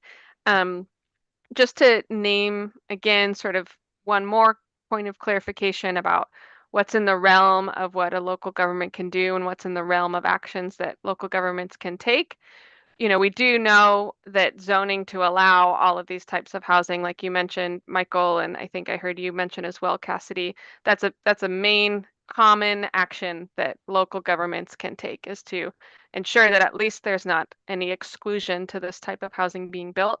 And we also know that even within zoning code, incentives can also be built in. So it's not only this question of can it be built, but are we incentivizing it to be built? And that's all within zoning code. Then we know that there's this whole other realm of like indirect, semi-direct financial incentives like SDCs and property tax deferral, or, you know, so there are other things that are involved that could be informed by some of this nuance. Maybe not all of the nuance that's here in the identification of need, but in making those decisions about what to incentivize and maybe how heavy to incentivize, having more of an understanding of what do we need could help that action moment. So I'm seeing a head nod, hopefully that started to pull some of the threads through. Totally understandable that, yeah, it's a lot. Yeah, well, Celestina, you pretty much covered everything that I think needed to be said. I think there's just one other thing to point out, which is it is, I mean, and I sort of said this before, but I think it may be worth repeating. And yeah, I think your analogy, Cassie, of like setting the table is helpful. One of the things we're doing, this is more like we're getting everything out of the refrigerator right now and seeing what we're gonna cook. Like, and we are not going to cook all of this stuff. Like, we're going to put the vast majority of this stuff back in the fridge and, you know, just like cook a chicken thigh or something like that. So it will get simpler. This is, like I said, again, like it's sort of at its most complex point right now. So this is a big stretch. It's hard to, again, to hold all these variables. This is not what we're going to be handing over to cities to need to respond to. But I also very much hear simpler is better. You know, like if we, to whatever extent we can make this process not only as simple as sort of like the way that the program is set up right now, but even simpler, that's the goal. Thank you, Thea. I see a lot of hands up, and I'll get to you in 1 second. I want to direct your attention in the agenda to the last question under facilitated discussion number 1. And I do that because, again, this is trying to get to a simpler place where cities can define and counties can define their need in a very contextualized way and give them some easy pathways to address some very specific needs. And that's why I'm drawing your attention that we know are often not fully addressed or not addressed at all in sort of planning, or not addressed adequately in planning. And those are, you know, under types, multi-unit and middle housing, under characteristics, affordability, which Ona is now prescribing, but also accessible units and wealth building opportunities, and then location, or the high opportunity areas, and addressing areas that are segregated or concentrated by race and income, and areas at risk of displacement. So I want to clarify yet again, we're trying to get some feedback to get to the place where there could be some simplified options for cities to very much address those specific needs, and also hear from you if those are the right needs. Okay, Anne, please. Yeah, thank you. Well, I mean, first, for how did I vote? This is very complex. I agree with everybody, and I've looked at this a lot and thought about how we would implement this locally. I think cities are going to pick the easiest path, but the reason why I picked alternative 4, and I like safe harbor, even though I normally wouldn't, is because that allows the cities the most flexibility to respond to the contextualized need that we've heard from our residents. For example, our Latina community really likes duplexes because of the opportunity for wealth building. But, you know, I want to make sure that we are actually responding to what we heard feedback on, and to Alan Lazo's point, housing choices in a variety of locations and what is considered a high opportunity area may be different among different population types.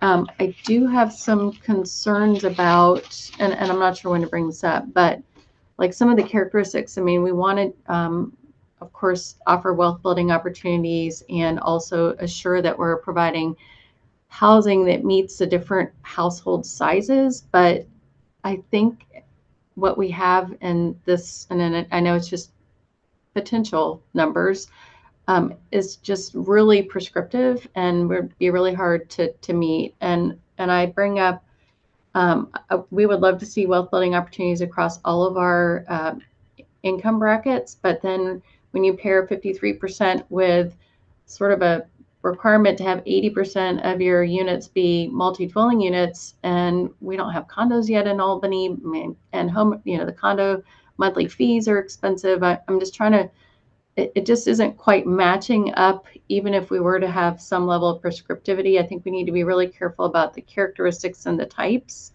and offer a little bit more flexibility. I do think minimum densities might be, I'm not sure what those would look like, matching these up, but the multi-unit housing, we have a 27-unit tiny home village, which is serving the 0 to 30% and firmly homeless residents. And most of these are one level. They might meet the accessibility needs in our community.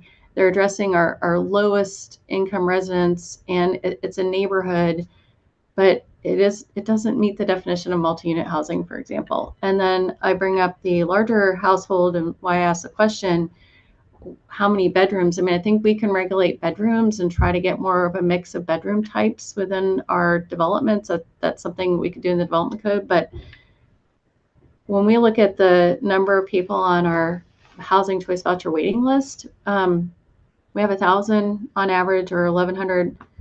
We have 70%, 65 to 70% of the households on our housing choice voucher waiting list only qualify for a 1-bedroom unit. So we've got an aging population and a lot of seniors and singles, or that just don't qualify for the larger bedrooms. But we do have, a need for the affordable family rentals, and we've got specific organizations that are coming in and doing that. But I feel like some of these citywide characteristic numbers just are a little bit off, and that's why, as a city, I would choose the path that provided us the most flexibility to actually address our needs based on the housing capacity analysis. So those are my thoughts. Thank you for listening. Thank you, Anne. Yeah, and thank you for bringing in some examples from your city to help us contextualize your contextualized need and how solutions are coming about. Really appreciate that. Alexandra. I'll sorry. just add real quick, just a couple clarifications. For multi-unit housing and this work, we actually heard some similar feedback, Anne, and so we actually removed the word attached multi-unit housing, and that emerged partially from some conversations in last year's rulemaking, so that it could be more inclusive of some of these different arrangements that may not be officially cottage cluster, because cottage cluster requires a sort of courtyard approach. But we have attempted, and if that's still not panning out, please do let us know. But we've attempted to try and be inclusive in that regard. And then I just wanted to also sort of name some of the tensions that you brought up, and how they maybe, where they might live in the program. And so I'm hearing that the needs that we might be naming here feel like they may be challenging to meet. Because, for example, we have challenges in homeownership for multi-unit attached housing, or even in some cases maybe detached, because the current environment for creating condominium and HOAs. So that's a barrier there. And you'll notice I use the word barrier, because identifying barriers is an important part of the program, and ensuring that local governments can do whatever is within their control is a big part of the program. Acknowledging that there are barriers outside is another big part of the program. But one thing I want to ask everyone to continue to think about as we get feedback is, what does it mean when we change our understanding of our need because we know that we may be limited in what we can do about it? And so that's sort of the question on the table that I hear that you're raising, Anne, is we know that may be really challenging to do. So should we change what we're aiming for in the first place? And that's potentially an option to say we're going to change our understanding of our need because our tools might be limited. Or do we say, this is probably what our community really needs. These are some of the barriers. This is what's left that we can do.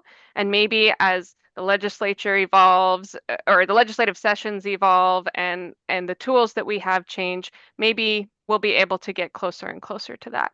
And that's like one of the probably nittiest grittiest questions that we have in this identification of need portion of the work. So I'm really glad that you raised it, and I'm interested in hearing where folks think we should potentially land. Thea, did you have something to add to that? Yeah, and I'll try to be real quick because we have a lot of people.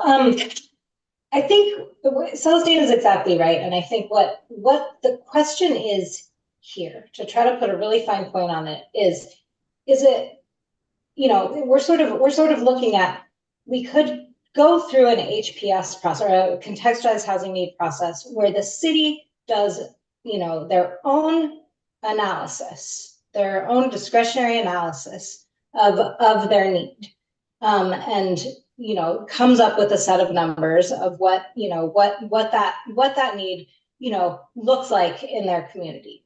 Or in the compliance pathway approach, the state provides a, you know, just a sort of a number. It says, we'll shoot for this. We'll say that this is your need. And I just want to make that distinction, that it's, you know, like, cities have to go through this process anyway under the current paradigm, current rules.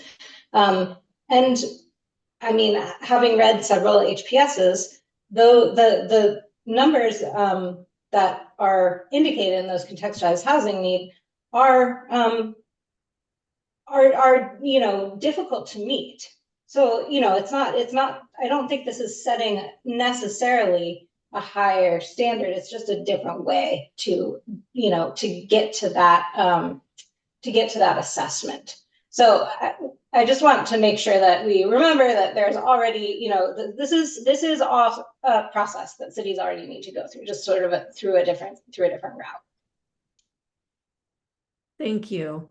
There are a lot of hands. I want to give Anne a chance. If there was something that staff just said that sort of spurred additional comment on your train of thought, I want to give you a chance for that.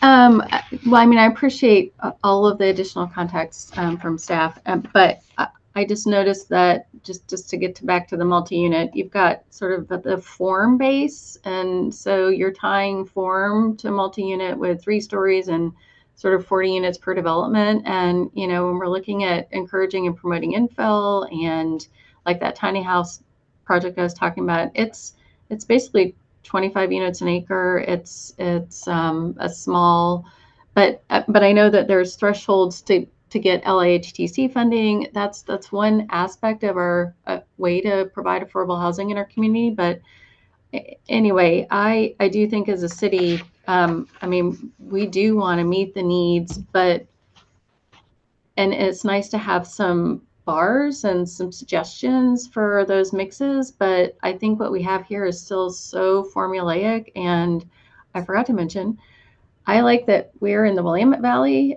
with the safe harbor and not with the large city. I know that Oregon cities sizes, you know, a large city is, you know, we don't have that many cities over 25,000, but when you talk about, you know, 7-story buildings and condos and all that, I mean, I really think you're talking about like 100,000 population city. And it just is hard to, I mean, we want to grow intentionally and have these housing opportunities, but I feel like there's just such a big difference between cities over 100,000, cities, you know, maybe between 50 and 100, and then below that. I liked the Willamette Valley being in the Willamette Valley because it wasn't in the highest requirement, which seemed to be sort of restrictive for a city our size. So thank you for letting me add on. No, thank you. And thank you for the, you know, thoughtful critique of what we're looking at here. It's really important. To that point, we have 5 hands up. I definitely want to hear from all of you. I want to see if it's possible to do that by 11, take a quick break, and then come back and continue a discussion. But Alexandra, please go ahead. I will try to be as quick as I possibly can when I Please say what you need to say as well. I should have said that part. Yes. A huge second on what Anne has said and what Brock has said, though that feels like forever ago now. I think when we look at this, having the most kind of flexibility within this framework possible for our cities, knowing that like Anne just alluded to it, like when we categorize our cities, you know, a large city in Oregon is, you know, 25,000 and above, but the needs of, and like even capabilities, like when you talk about like, do you have a fire truck large enough to reach a 7-story building? Like there are very real restrictions put on like how big, tall a city can build that are like not even remotely connected to the land or things like that. It's connected to just like what services you can provide to that size of density, that size of building. And when you jump from like the 100,000 range up to the like 600,000 range, just the like ability to access resources changes dramatically. And so I think I voted for 2 and kind of 4. I'm really struggling to figure out kind of with unclear definitions at this juncture, what the right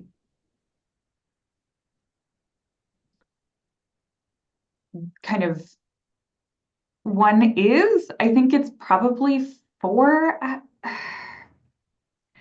It's really tricky just because I think A, these are really dense and complicated, and B,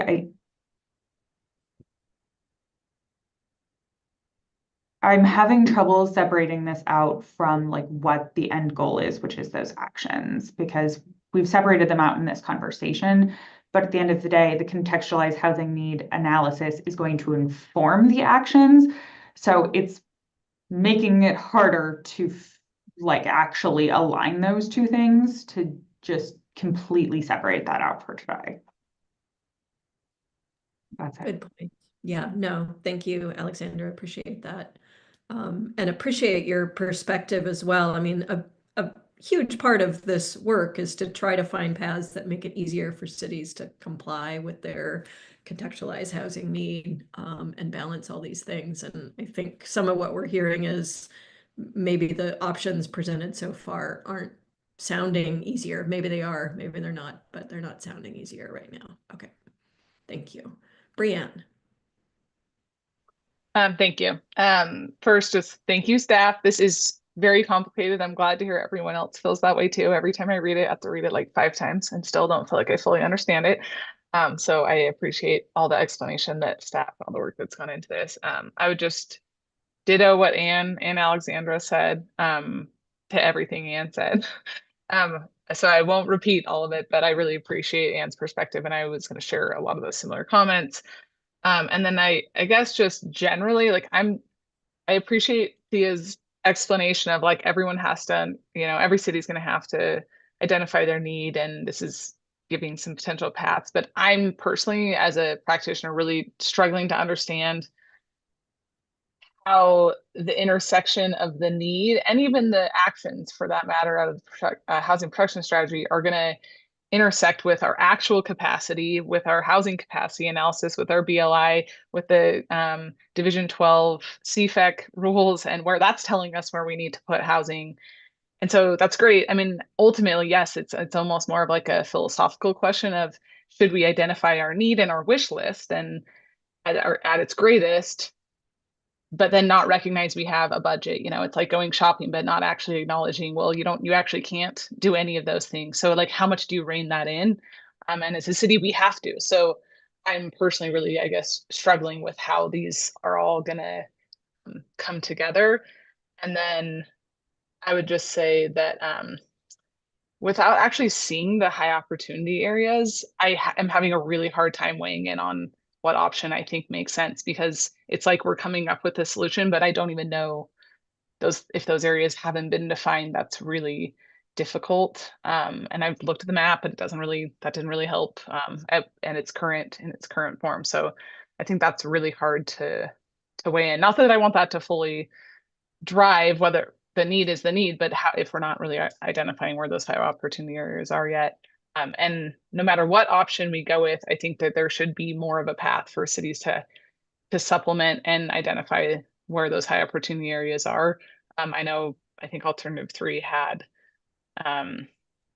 adopted plans could be recognized. That doesn't really work with most sequencing. It's definitely not going to work with our sequencing of our adopting our CFAs and our TSP, which is where we're going to focus all of our transportation investments.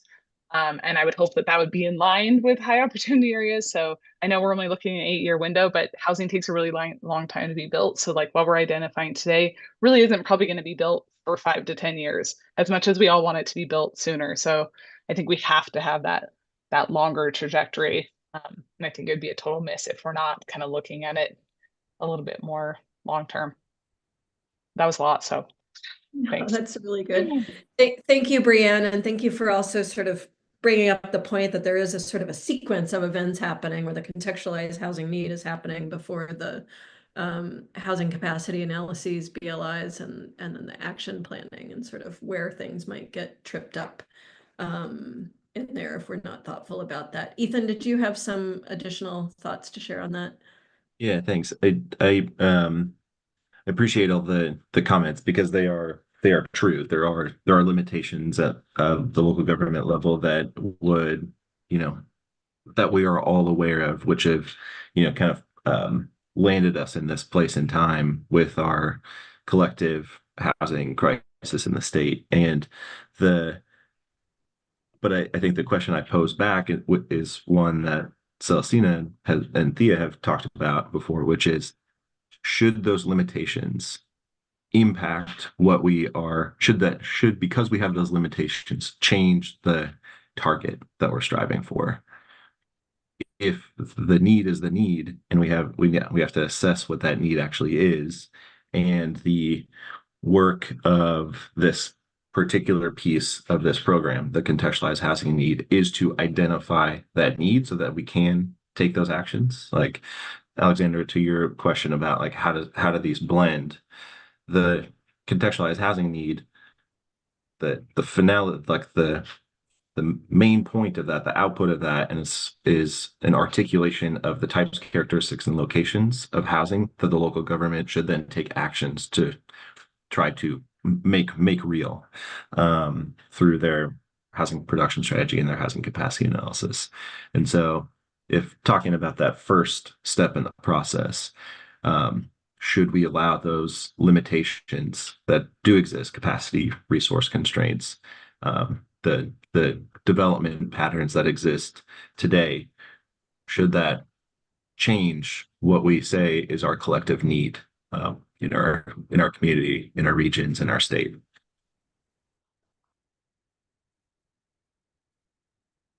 Thank you for that. I wanted to do something a little off from usual. I know there's folks in line. I'd like to stay on this thread before we start a new thread in the discussion, if you all are okay with that. Great, thank you. So I'm wondering a little, I saw Brianne, you put your hand up. Maybe you just want to ask a question or chime in on that. And Alexandra, I think you're on that same wavelength. But Brianne, additional thoughts on that? Yeah, no, I appreciate it. And Ethan, yeah, that's exactly, I appreciate that Thea brought that question up, because it is kind of ultimately like the bigger picture question we should be asking. And I don't necessarily think it should change. The need exists, the need is, and I think we need to bring that to light. I don't think that we want to just ignore that need exists.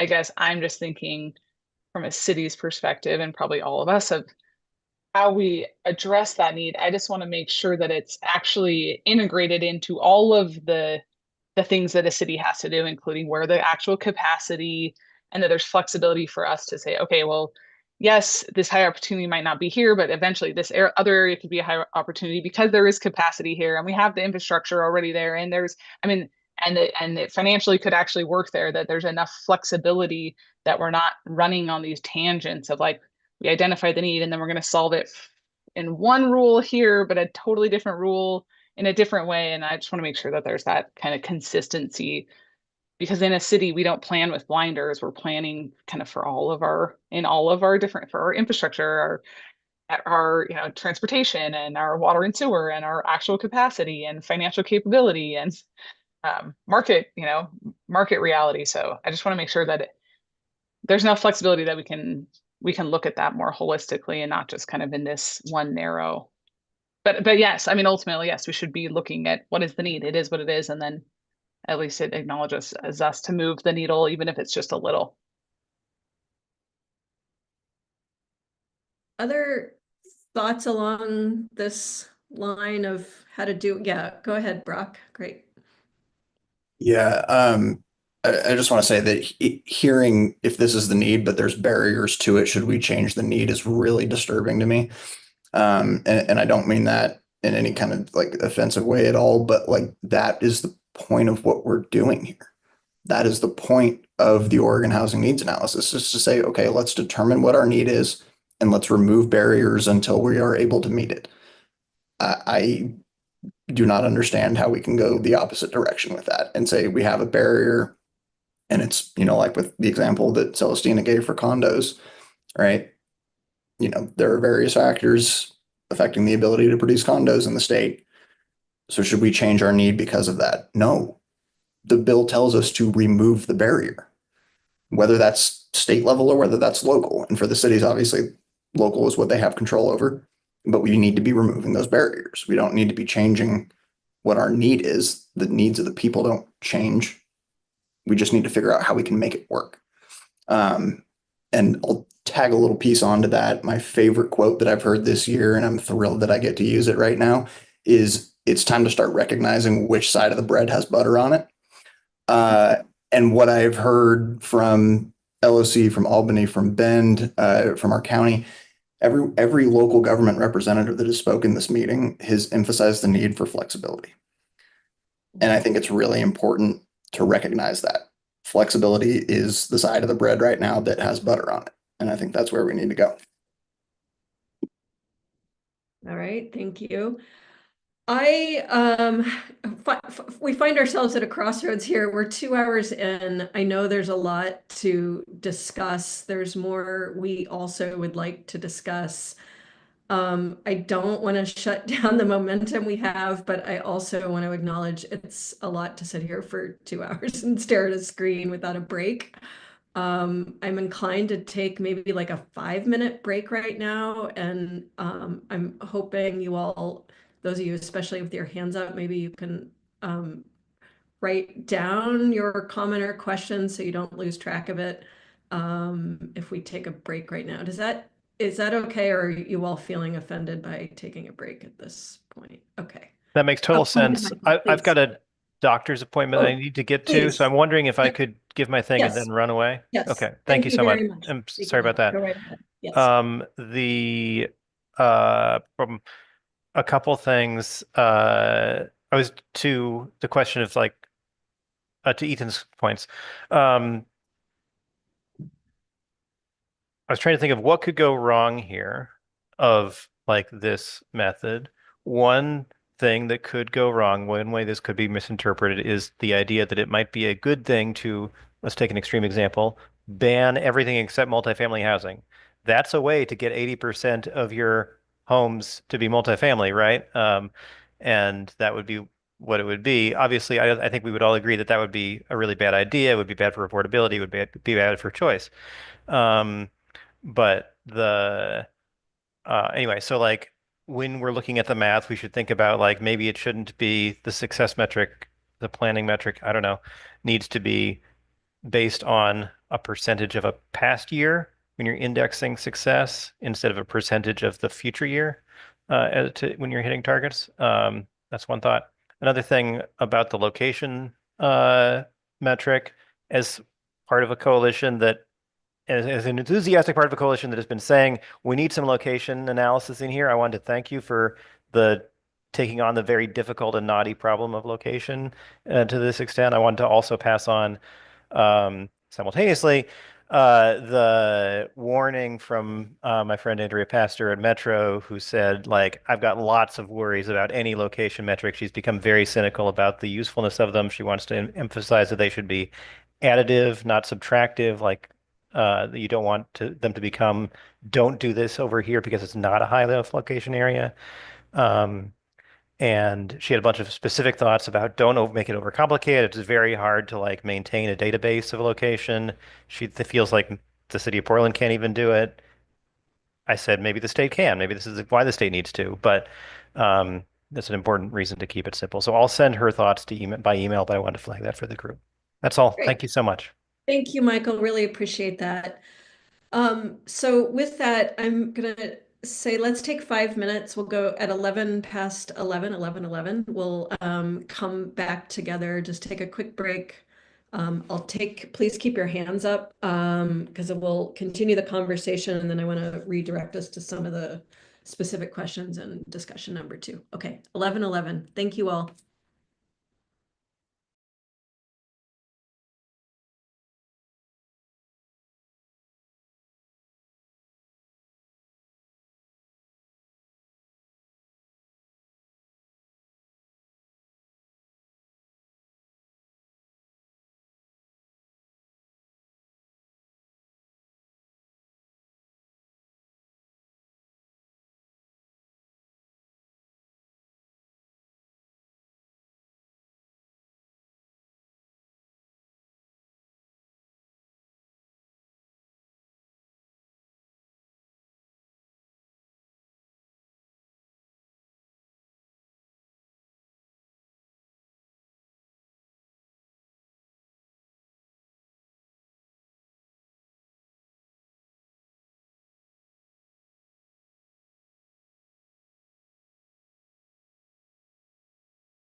All right, all. Oh my goodness, I have lost my glasses. I'm sorry, I need 20 seconds to find them.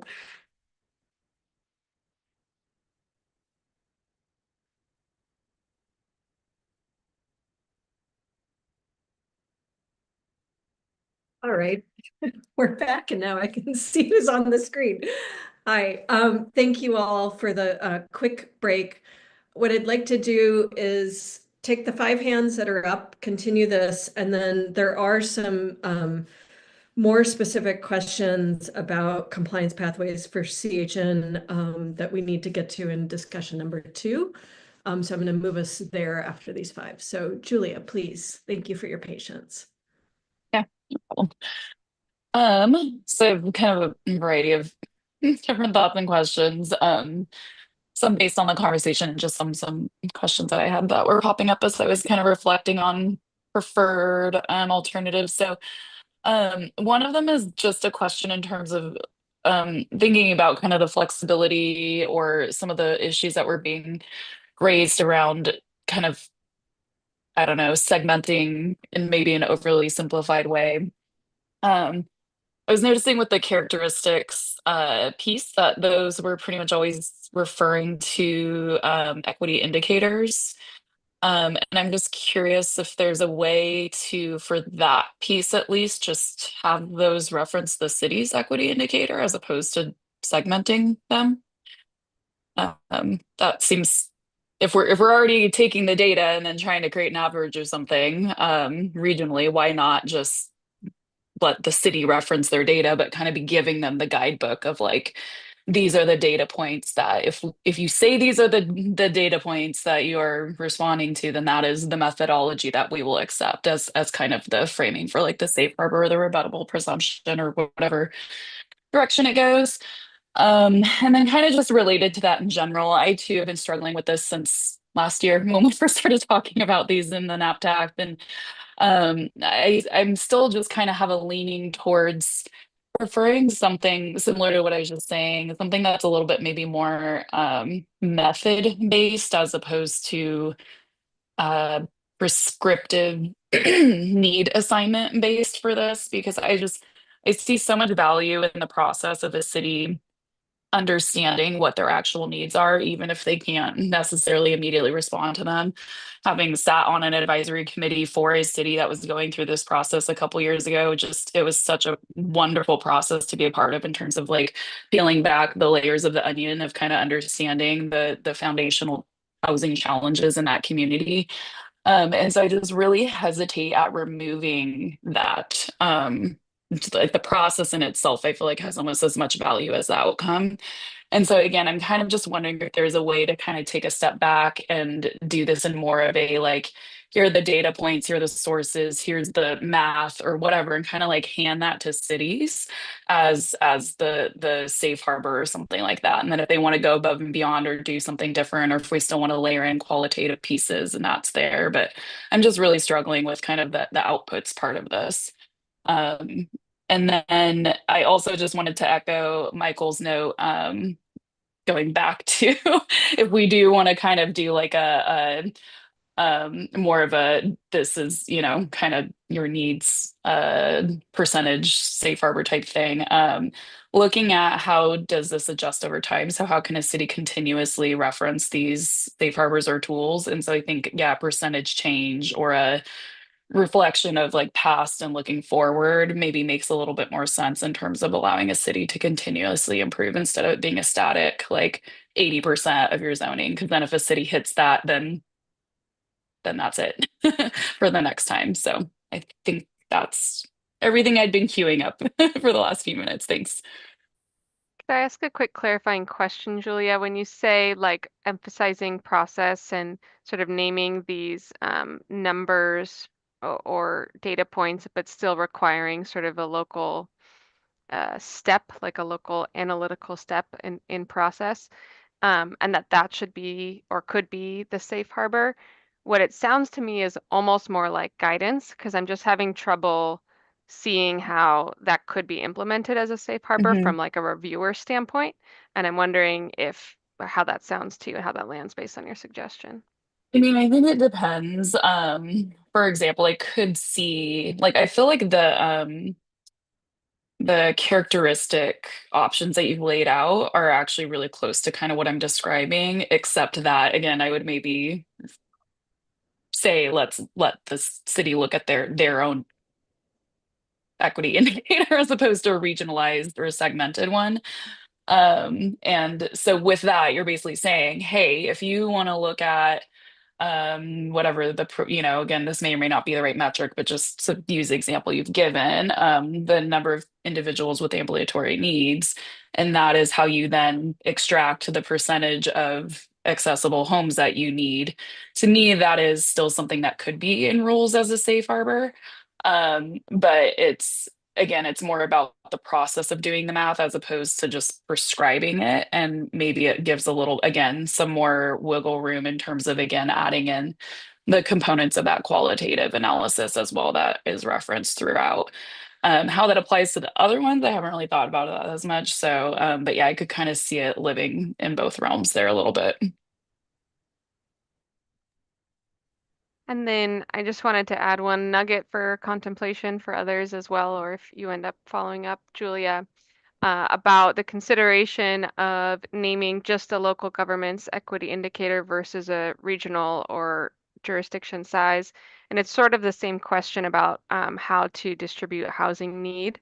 So I would say the only consideration there is if there is potentially sort of underproduction or sort of exclusion of need that has occurred over time, such that one local government's need shows up as less than an adjacent one because of a number of factors, that if you take a regional approach and you distribute that, you would sort of be accounting for some of that potential longevity of exclusion. That may still not be the preferred approach, but I think that the only reason that one might pursue that I could think of would be that consideration. But it may also just be simpler to say, this is our need in our local government, and we're going to go with that. Great. Thank you for giving us new ways of thinking about this too, Julie. Appreciate that. Mary Kyle. Thank you. I agree completely with what Brock said last time. I was baffled and actually disturbed by even the question. So about whether should we just, I think the question, if we just say the targets are too hard to meet, we can't meet them, et cetera, I may be oversimplifying what the question was, and I don't mean to do that, but we're just going to revert back to what we've been doing for the last 100 years, perpetuating the existing pattern of segregated and exclusionary housing patterns. And I think there was an example given of something like, well, if we have so much money to spend and we know we can do it here, I think even that is something that a local government has to consider in the context of its contextualized housing need. They have a certain amount of money for infrastructure or other amenities. We know where those have traditionally been spent by a lot of cities and supported by people who live in those cities, but not by all the people. They tend to be perpetuating existing patterns of segregation and exclusion. So I support what Julia was just saying about the local characteristics, the equity characteristics, and the real benefit of a city going through that, because if we have a certain pot of money, I'm again using kind of an oversimplified example, but where should we spend that? And that really helps show where have we not really invested and we should invest going forward if we have a limited amount of money, and what should we invest in, et cetera.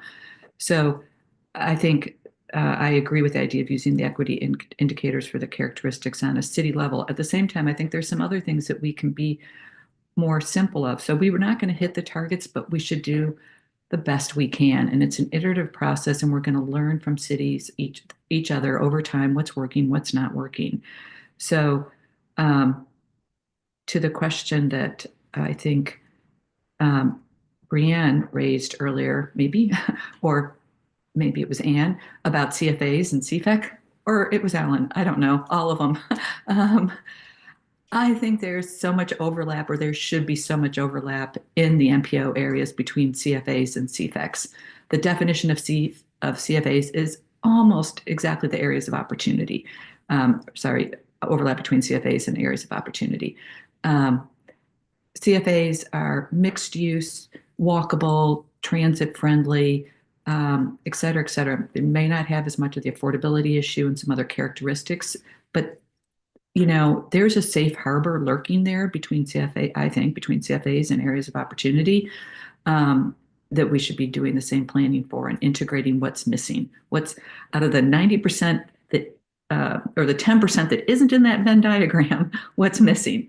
So I think there's just some ways to simplify, because we're not going to get any of this right the first time, but how can we make the best attempt that we can? I think that's it. I just really had to respond to the question of what do we do if these targets, if they seem unrealistic. I just don't think that's even a question we should be asking ourselves. We do the best we can. We don't not pay attention to them. Seeing lots of nodding heads to that. Thank you, Mary Kyle, and thank you for bringing forward some of the other thoughts on CFAs and posing an potential opportunity to think about safe harbor that somehow connects to those. Mac. Yes, thank you. So I think overall for today, I do agree that I think like the city's response to a lot of this and what is most helpful is going to be the most important to ensuring the success here. But at the same time, I also want to say in general, I feel really happy with a lot of where we are, and that these are the pathways that we're choosing between. There are elements in all of them that I do like. And so to have ended up here versus maybe where I thought we were going to be a year ago, I'm really happy. And so I just want to say thank you to staff for all the hard work that's been going into this. For the remainder of my comments, I kind of have like 3 sort of buckets there of things that I like, things that we think we should recognize within this, and then other items for consideration, or things that I like, and this is kind of a repetition, but again, keeping those affordability targets at AMI throughout this when talking about affordability is really important. That aligns with how funding structures work, and so continuing that process for compliance, I think, is really important. I also really liked the calling out and coupling of PSH and supportive housing. Of course, hopefully we do reach a point where we have solved our houselessness crisis because folks are housed.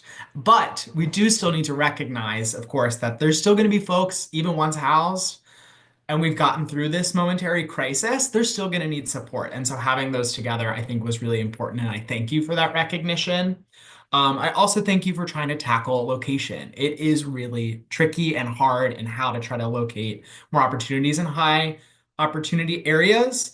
And I've said this before, but I think it bears repeating of that, for projects to work in those high opportunity areas, land values generally are much higher. And so you need a higher minimum density to get a project to develop, especially in affordable housing context, where you need to keep your land value per unit metric beneath a certain point.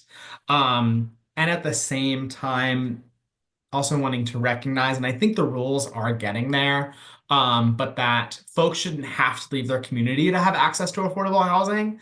You shouldn't have to be forced to relocate to a high opportunity area, and making sure that there's still opportunities in the low income or lower opportunity areas. I know Michael called that out, and Vice Chair Lazo has called that out in meetings past, to give folks that choice, and that's still really important. For things that I think should be recognized, I want to call it again, allowing the credit for those yet to be planned and in process high opportunity areas that might not reflect right now. I do think that that is also important, but also make sure we do balance that with climate friendliness and transportation. If all those areas are really at the edge of the UGB and it's getting close to the urban wildlife interface, don't know if that's the best spot to concentrate affordable housing investments, as well as transportation's a household's second highest expense. And so if those areas are at the edge of the UGB primarily, and there are not robust opportunities for public transportation or other ways, and they become car dependent, if we've lowered folks' housing costs but raised their transportation costs, what have we really done? Have we really helped them, or just shifted those costs to another line item in their budget? And then for consideration, if doing a map and with the CFAC high opportunity, I would want to make sure that I think that what Mary Kyle was saying, that there's a high correlation between climate friendly and high opportunity areas. I think exploring that to verify that would be something good. But also when creating a map, like Michael was commenting on, the simpler and fewer number of metrics, I think, is better. A lot of the items that identify high opportunity area are highly correlated.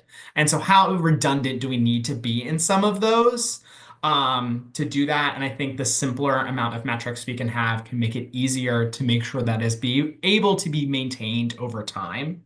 And then lastly, for consideration, if alternative 1 is explored further, I'm wondering if with those floor percentages related to multi-unit and middle, I do kind of like the idea of some type of floor, but also wondering if it makes sense to be like, have you done X improvement already over what you do have as your multi-unit land? Like, have you doubled your percentage?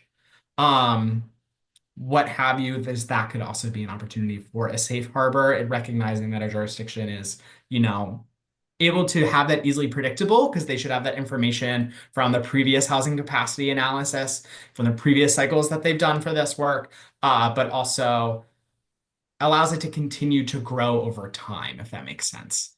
And those are my comments. Thank you so much. Thank you, Could I Mac. clarify Yeah, that please go last ahead. one, Mac? Thank you, Deb. All super helpful. For the last piece about, what have you done to increase the amount of lands that you have that allow multifamily? I'm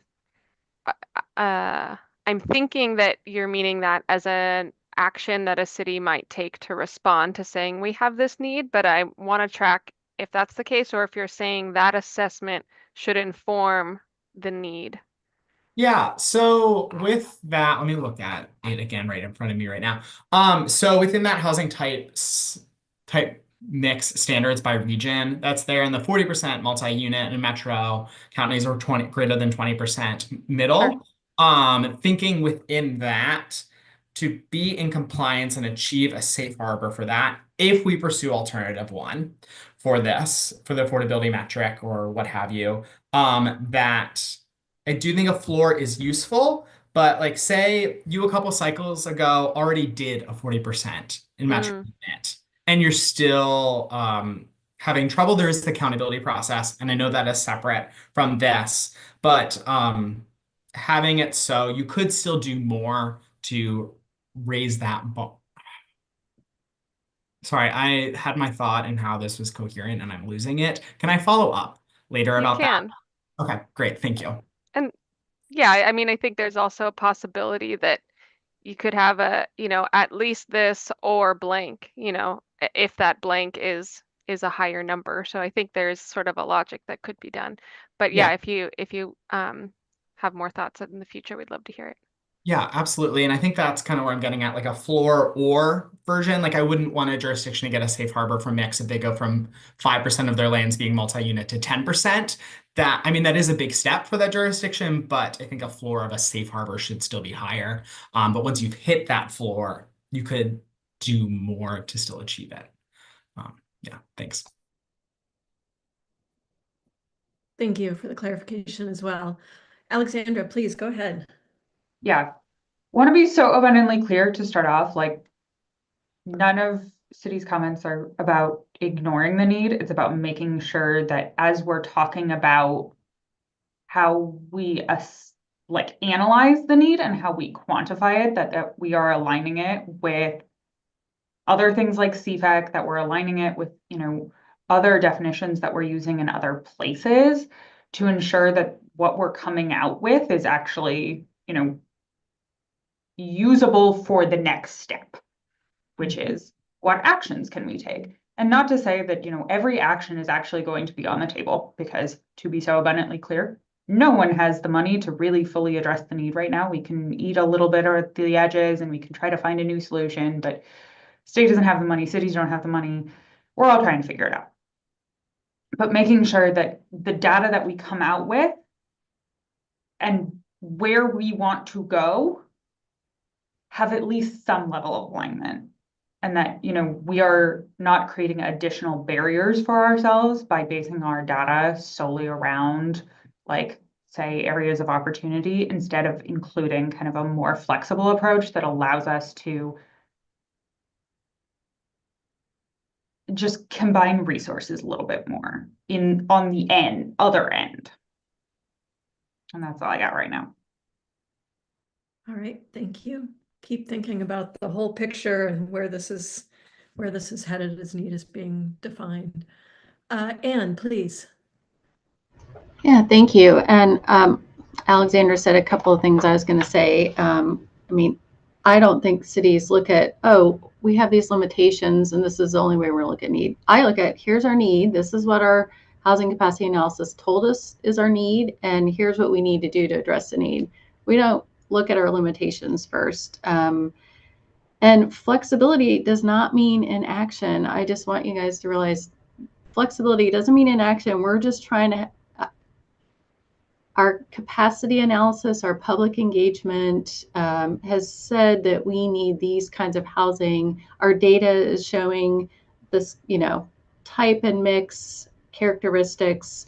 And we just want to not be put into a box that then maybe isn't addressing our needs. And I feel like if things are too prescriptive in like alternatives 2 and 3, where you've got the percentages of housing types, absolutely we want to meet that need, but the 80% or 60% or this many that are large or whatever the characteristics are, those don't necessarily line up with what our needs are. So I really like what Julia suggested, and was something I was thinking about bringing up, is how do you set something in these rules that your housing capacity analysis determined a need, and you need to make sure that you're taking all the steps possible and beyond to address that need? Or is it like 100% of the need, 120% of the need, and all the tools that are available in our toolbox, or 80% or something like that? Is there a way to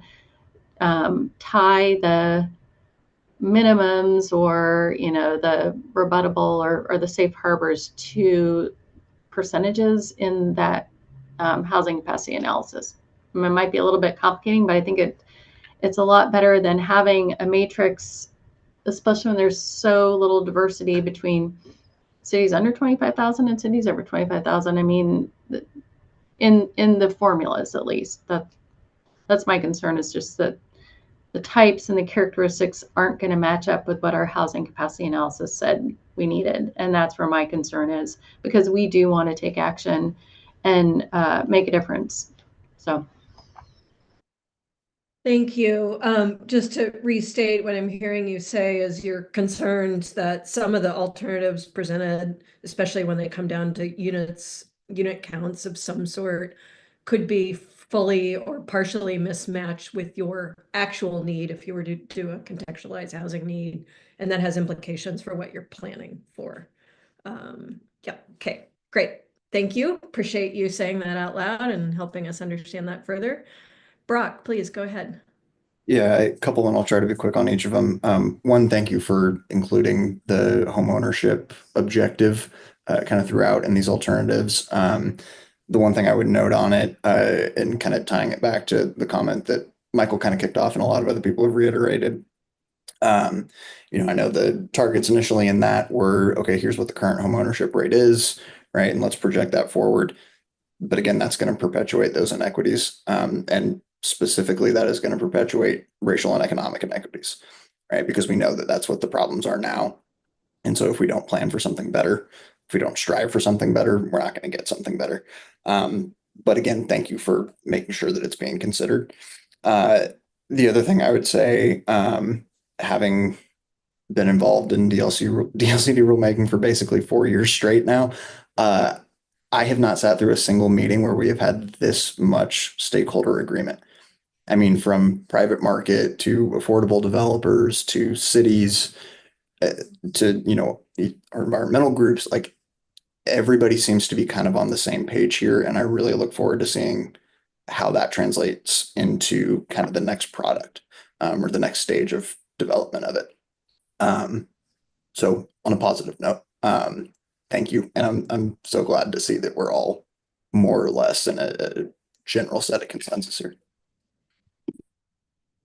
Thank you, Brock, and I invite others to weigh in. Again, not looking for consensus, but definitely invite others to weigh in whether you agree or disagree about the level of consensus here. Brianne. Thanks. I just wanted to clarify in case it was misinterpreted. As I in my follow-up to Ethan, I thought I was pretty explicit in that I 100% think we need to understand our need. So it's like, in case that was misinterpreted, that was definitely like, I was agreeing completely. Like, I'm surprised that's even fully a question. I think it's really, and this is more what I think when Anne was getting at, is like just making sure that how all of this data is going to actually fit into our other and be implemented into our other processes. And then I just want to follow up with or agree with something that another member brought up earlier, was just kind of the caution against not necessarily prohibiting addressing the need outside of our opportunity areas, but just it gives me a little bit of pause to think that we would want to restrict any of this type of housing anywhere. And so I think, yes, we want to focus efforts, obviously, in the opportunity areas to get the type to fulfill our need, but be cognizant of, if we can get some great 0 to 30% AMI in an expansion area, we will take it, you know? So just thinking from like a practically speaking, we'll take any good low, especially at the lowest levels of affordable housing we can get. And so just thinking about how that fits into the bigger picture. I'm wondering if I could go ahead. Sorry, Deb. Thank you. I'm wondering if I could follow up with you on that, Brianne, because I think we tried to do that in what's in the proposal, specifically where there are mentions of high opportunity areas. Because we've heard you all say this before. We've heard even Vice Chair Lazo mention, like, how do we don't want to be ignoring the rest of the jurisdiction. So we tried this approach of kind of setting a minimum distribution of lands that are zoned to allow different types of housing, to make sure that some of our land that's able to support this kind of housing is in high opportunity areas. Not all of it, not that we're disallowing anything anywhere else, but some of the specific items in the alternatives were like at least 25% of lands that support middle unit or middle housing be in high opportunity areas. So I guess I'm just checking to see, like, is that sort of going in that right direction, or are we maybe still missing some of what you're saying? Well, there's kind of two parts to it. And I'm thinking about this as it's kind of as it's applied. So it's saying, let's say you're trying to hit a certain target of your needs. We want, I'm making this up, but 50% of these type of affordable unit or accessible units in a high opportunity area. If we're getting we're getting as many, say we're just not getting any, even though we're doing all the actions, we have all of our actions, we're implementing our actions, and we're only getting 20%, but we're actually making a ton of progress and we're hitting our overall target number. So the number is 100 units, but we have 150 units. And the way the math is playing out, it might not be 50% of those accessible units happening in, I mean, I'm getting into the weeds, I know, a little bit here, but just thinking practically speaking, there may be some skewing happening, I guess, with the targets, if we're not thoughtful in how they're actually like carried out. I hope that makes sense to you. And then the other one is the 25%. I mean, I've thought a lot about this one, of like the 25% of your, I'm trying to pull the exact, but of your area zone for multi-unit housing in high opportunity areas. The math on this also could potentially be skewed in if a city wanted to say, we're gonna zone the whole city as high opportunity, as high density, and multi-unit can be allowed in your 100% of your city. Well, if high opportunity areas only make up 10% of your city, then you're not going to hit that 25%. And I know I'm getting in the weeds here, but it's like the semantics kind of matter, I guess, when you get to it. So just thinking through, like, when we're setting those numbers, it may have unintended consequences. That's all. I hope you're tracking with me, and if not, we can talk offline. But I think so, and I think what I would drop as a nugget for potential future feedback is, what is a valuable way to identify that need, and is it the quantification that is causing a challenge, and would just saying, distribution like the need is that we have a distribution of our accessible housing throughout our community, including in high opportunity areas in a narrative way rather than in a quantified way. Because I think naming the idea of distribution of these units is inherent in fair housing choice. And so we're just trying to find a way to represent that as best as possible. So that's a nugget for everyone across all of these examples as well, is like, is the quantification helpful? Is it the right quantification, or would something be better served with more of a narrative understanding? I think all of that type of feedback is really helpful. So thank you.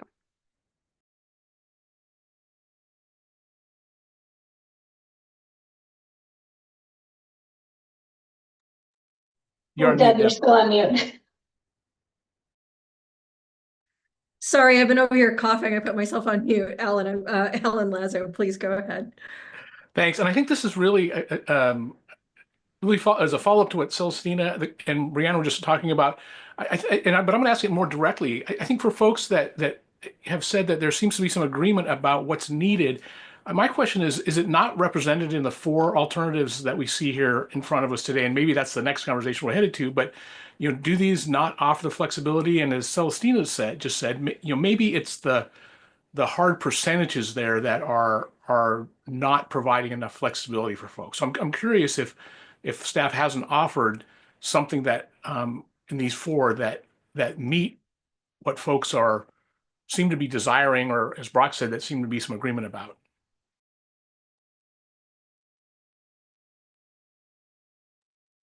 Great question. Anyone? Yeah, go ahead, Brock. Yeah, I think, and it seems that the cities have been in agreement with this, that 4 is the closest. I wouldn't say it's fully there, but I think it's the closer option of the ones that have been presented. And maybe, part of that being the 80%, 60 and 10, 40 and 40, 20, right? And to kind of get to Brianna's point of the, numerical thresholds, but yeah. We actually are sort of trying to sort out what the best way to ascertain where the group is at on this topic on the back end a little bit as staff, because we are hearing a lot of discussion that is sort of suggesting this most flexibility approach and trying to hone in on really what that means. So we actually pulled together a little poll that we're hoping we can take, because most of what we're hearing is about the compliance tool, like the safe heart, like having the flexibility to say this helps and we're going to use it, or this doesn't apply. And so we sort of want to take a temperature check, if that's okay with everybody, to see if that is accurate. We've heard a few times in a few voices, but we want to sort of check for that. And then detailing out the numbers and the contents of whatever is in the safe harbor, to your point, Brianne, should that be 25%? Should it not be 25% at all? But sort of maybe digging into that question, continuing to do that separately, but looking to see if we do have a really strong opinion that safe harbor as the tool is what folks are wanting, and sort of check that. So with that, I think we've got a poll ready. Let's do that real quick. I see hands up. We'll talk for about another 10 minutes right after the poll. It should be fairly quick to get through. Great, and the poll is up. And I'll just, you all can participate, but I'll read it. We've heard a lot today about wanting the most flexibility for local governments to identify their housing need. If a compliance pathway is to be developed, the Safe Harbor tool would offer the most flexibility while still offering some predictability. We also heard comments about compliance pathway at all, and questioning that. So given this, which of the following would be the best compliance approach if these are your choices? Safe Harbor, no compliance, or other? And please tell us about other. And then there's a second question, which is just on a scale of 1 to 5, how well do you feel that we've unpacked the trade-offs, opportunities, and challenges involved with the compliance pathway alternatives?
All right, it looks like 10 of you have weighed in. This is a sort of last call if you're contemplating responses. 12.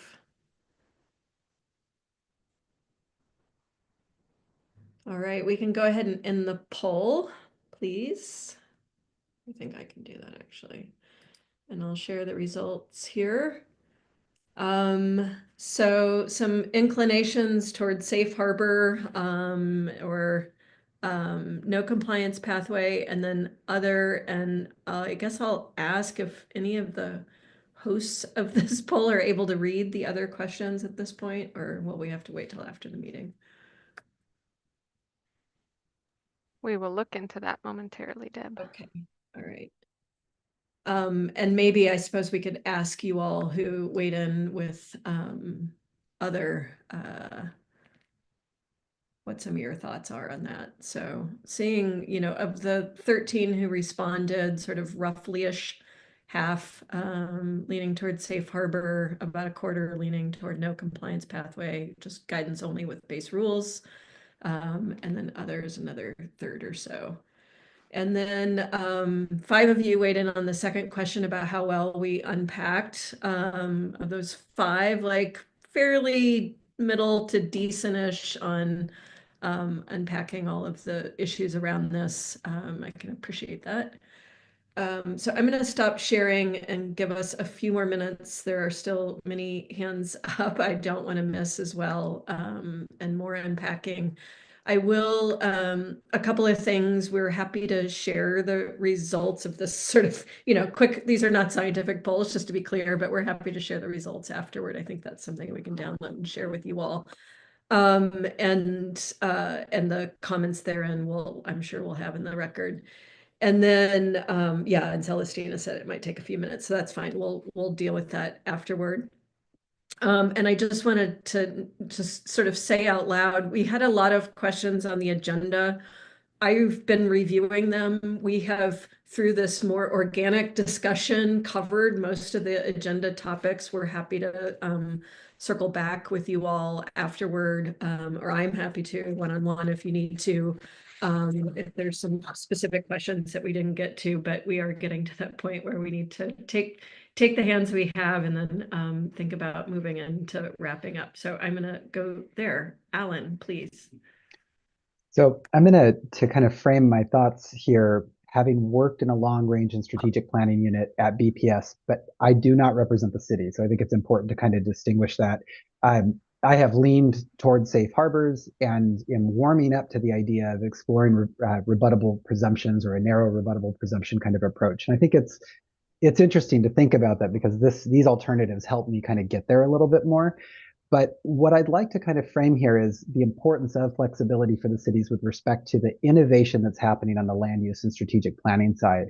And again, this connects more with the CFA, CFEC kind of high opportunity areas, is that while embedded within BPS, City of Portland's BPS kind of unit, we were very much looking at multiple programs and projects all the time. And when thinking about centers, and I've raised this a couple of times, centers is where, or urban centers, or what is sometimes even classified within the city as a 15 to 20 minute neighborhood, there are efforts that are underway that are matching this in some ways. So I like the ability of cities to be flexible. And I, in doing this work, came to a conclusion that I may have not understood how aging and disability and far off cottage clusters might be opportunities for mobility innovation.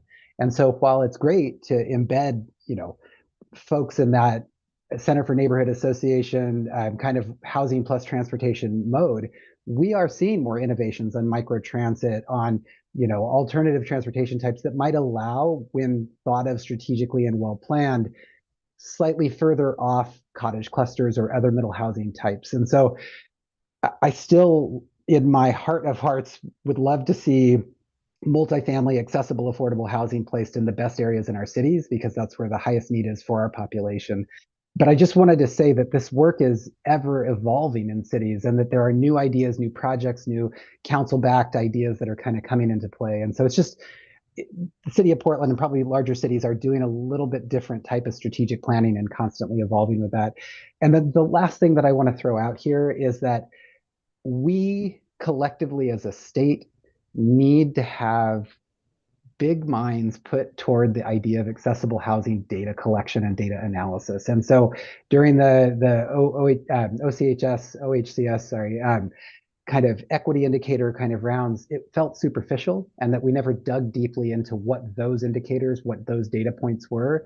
And so I encourage us, and Matt, when Matt said something earlier about households and disability, my first gut reaction was, no, that's actually not how I would see this. And Matt is somebody who I see eye to eye with on a lot of things. And so I just want to encourage us in thinking about accessible units. Our housing needs analysis are not doing this right now because we don't have any kind of analysis set up, no method set up to do that analysis. How can we bring together folks who are thinking about these issues to really innovate in that area of not only what are existing kind of conditions, but how do we better think about the outcomes? And so I'm hungry to be a part of something like that because I've got a lot of ideas bouncing around in my head, but haven't been given the platform or the committee or work group to kind of do that. So let's keep thinking about accessibility, accessible housing metrics, accessible housing benchmarks kind of moving forward. And maybe with the LCD's help, we can kind of get a bigger, brighter group of people, I mean, like brighter than me, not brighter than this group, to think about those issues. So that's kind of the collection of thoughts I had in this meeting. I never really said, but I did vote as well for 3, but 3 and 4 were starting to emerge as areas of real strong interest. Thanks, Alan, and thanks for bringing back the idea that flexibility also allows for space for innovation and land use that continues to evolve. And I think Anne had brought up some examples from Albany, so not just large cities that are thinking about those innovations, obviously. Julia, please go ahead. Yeah, thank you. Just quickly on the opportunity areas and kind of how it's currently formatted. I, again, would love to hear from cities on this, but I personally am kind of seeing what you were saying, Celestina, in terms of that it's kind of not creating like an exclusionary focus towards opportunity areas. I think the way I see it being framed, which I like, is just kind of acknowledging the kind of natural market forces that might be at play and kind of trying to correct or at least bring attention to that by way of kind of focusing some amount of housing within a certain area. I'd also note that for me personally, why I've been kind of a little fixated on that is because there is a reality again around funding requirements relating to some of those areas. And so to me, that's just kind of again connecting the analysis to the outcomes, where if your zoning isn't supporting, is only zoning that supports like most affordable housing is only in areas that are really hard to get funding for, then you're never going to see affordable housing, I guess, is kind of the moral of the story there. Also with that though, I do like the conversation we're having around flexibility in terms of kind of acknowledging planned for opportunity. And with that, I'd also layer in just kind of acknowledging anti-displacement, kind of promising practices, best practices around creating affordable housing for stability ahead of other investments. So there's sometimes a little bit of a chicken and egg in some of those lower opportunity areas that I think we need to consider. And then lastly, I just wanted to throw in on the safe harbor rebuttable presumption topic. One thing I meant to mention earlier was I really like the idea of using rebuttable presumptions as a what not to do tool, like it was brought up in alternative 3. I thought that was a really interesting kind of flip of things. So yeah, thanks. Thank you so much, Julia. Really good points. Rachel, please go ahead.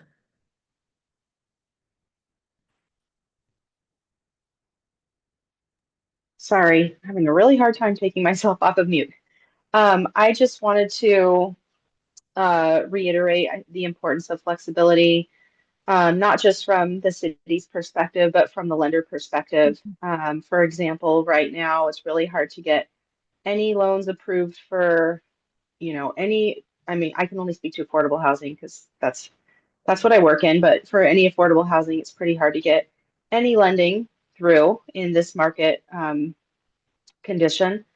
But if we're looking at specifying types of housing that are required, it might be a problem in the future in terms of being able to fulfill those developments just in terms of funding availability, like what Julie was just talking about. For example, right now, it's hard to get anything approved, but it's especially hard to get permanent supportive housing debt on the open market, just because operational expenses for affordable housing are very high right now, and misaligned with what income development often can bring in.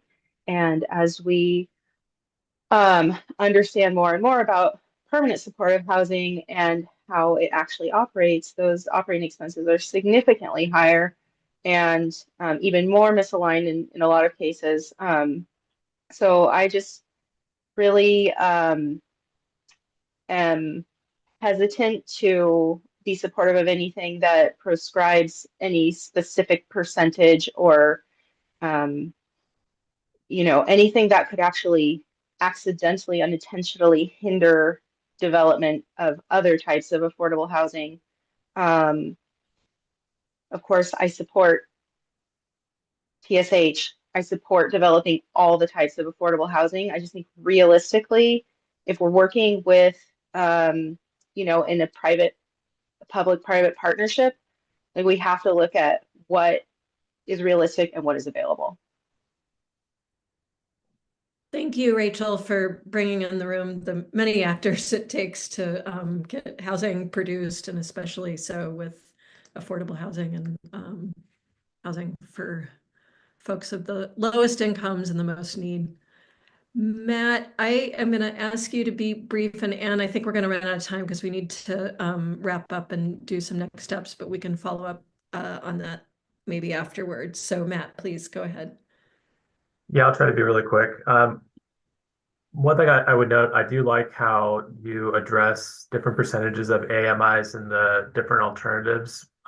One thing I will note, though, is it said, these are very broad AMI targets that are being talked about, where some categories say like at least 51% of basically 0 to 80% AMI.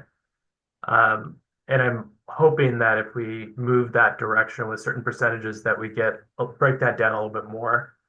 So we're not just talking about these really large expanses of 0 to 120% of AMI, but actually offer a percentage that's more specific to subcategories there. I think that generally speaking, I'm kind of going to keep beating this drum that I don't think we should be talking so exclusively about all safe harbors or all rebuttable consumptions or presumptions or all minimum standards, that there's a real opportunity here to have a mix of different compliance pathways or tools, so that some things are best left to rebuttable presumptions, some things are best left to safe harbors. That's one reason I like alternative 2. And I am grudgingly suggesting that I think we may need to think a little harder on type A accessible percentages, because they are pretty high in these alternatives. And as much as I would love that, I think we also need to look at the state of the state building code laws and think about what's actually achievable, because 22% of type A units would be kind of a revolution. So I would like to see us think a little bit about where we could peg that that's a little bit more accurate, that makes the rebuttable presumption, if we go that route, more achievable. And last thing, sorry, about the poll, I think it was a little bit of a leading question, so I don't know if we got a really fair shake there. So just maybe have a little more prolonged conversation about that. Fair enough. Great. Thank you. We are at time. I'm going to ask, before I let you go, I'm just going to ask Celestina, I think is going to real quick talk about next steps. I think it's Celestina. Great. Okay, thank you. And just to name that the question was intended to be leading to test whether or not there was actually consensus or close to consensus, for curiosity's sake, which is why we had that other button. So the other button is important, and we're not going to take that poll as end all be all. I just want to make sure we name that. We're using those tools to sort of gauge, but it is certainly not an end all be all. So thank you all for your participation. In terms of next steps, just wanted to highlight for the next couple of months here until the end of the biennium, again, this end of June mark, where we have drafts of all of this work ready to go to then be fine-tuned for that second half of the year. So I won't go through all of those dates, but that's sort of what we see. We've got our HOG meetings twice a month and our rulemaking advisory committees once a month. And that's sort of our general cadence. And then we are also planning to use a few subject matter expert small groups throughout the year. And have already begun thinking about an accessibility and adaptability subject matter expert small group. Alan's sort of following right up on that point that there are some really nitty-gritty details there that are really specific to folks who might have more expertise we can unpack. And of course, we'd bring any notes or preliminary conclusions from that back to the group and how that might integrate. But we are working on things like that as well. Thank you so much, everybody. Thank you all for the really helpful discussion today and for open critique and ideas. Really appreciate it. And we will see you next week. Thanks all.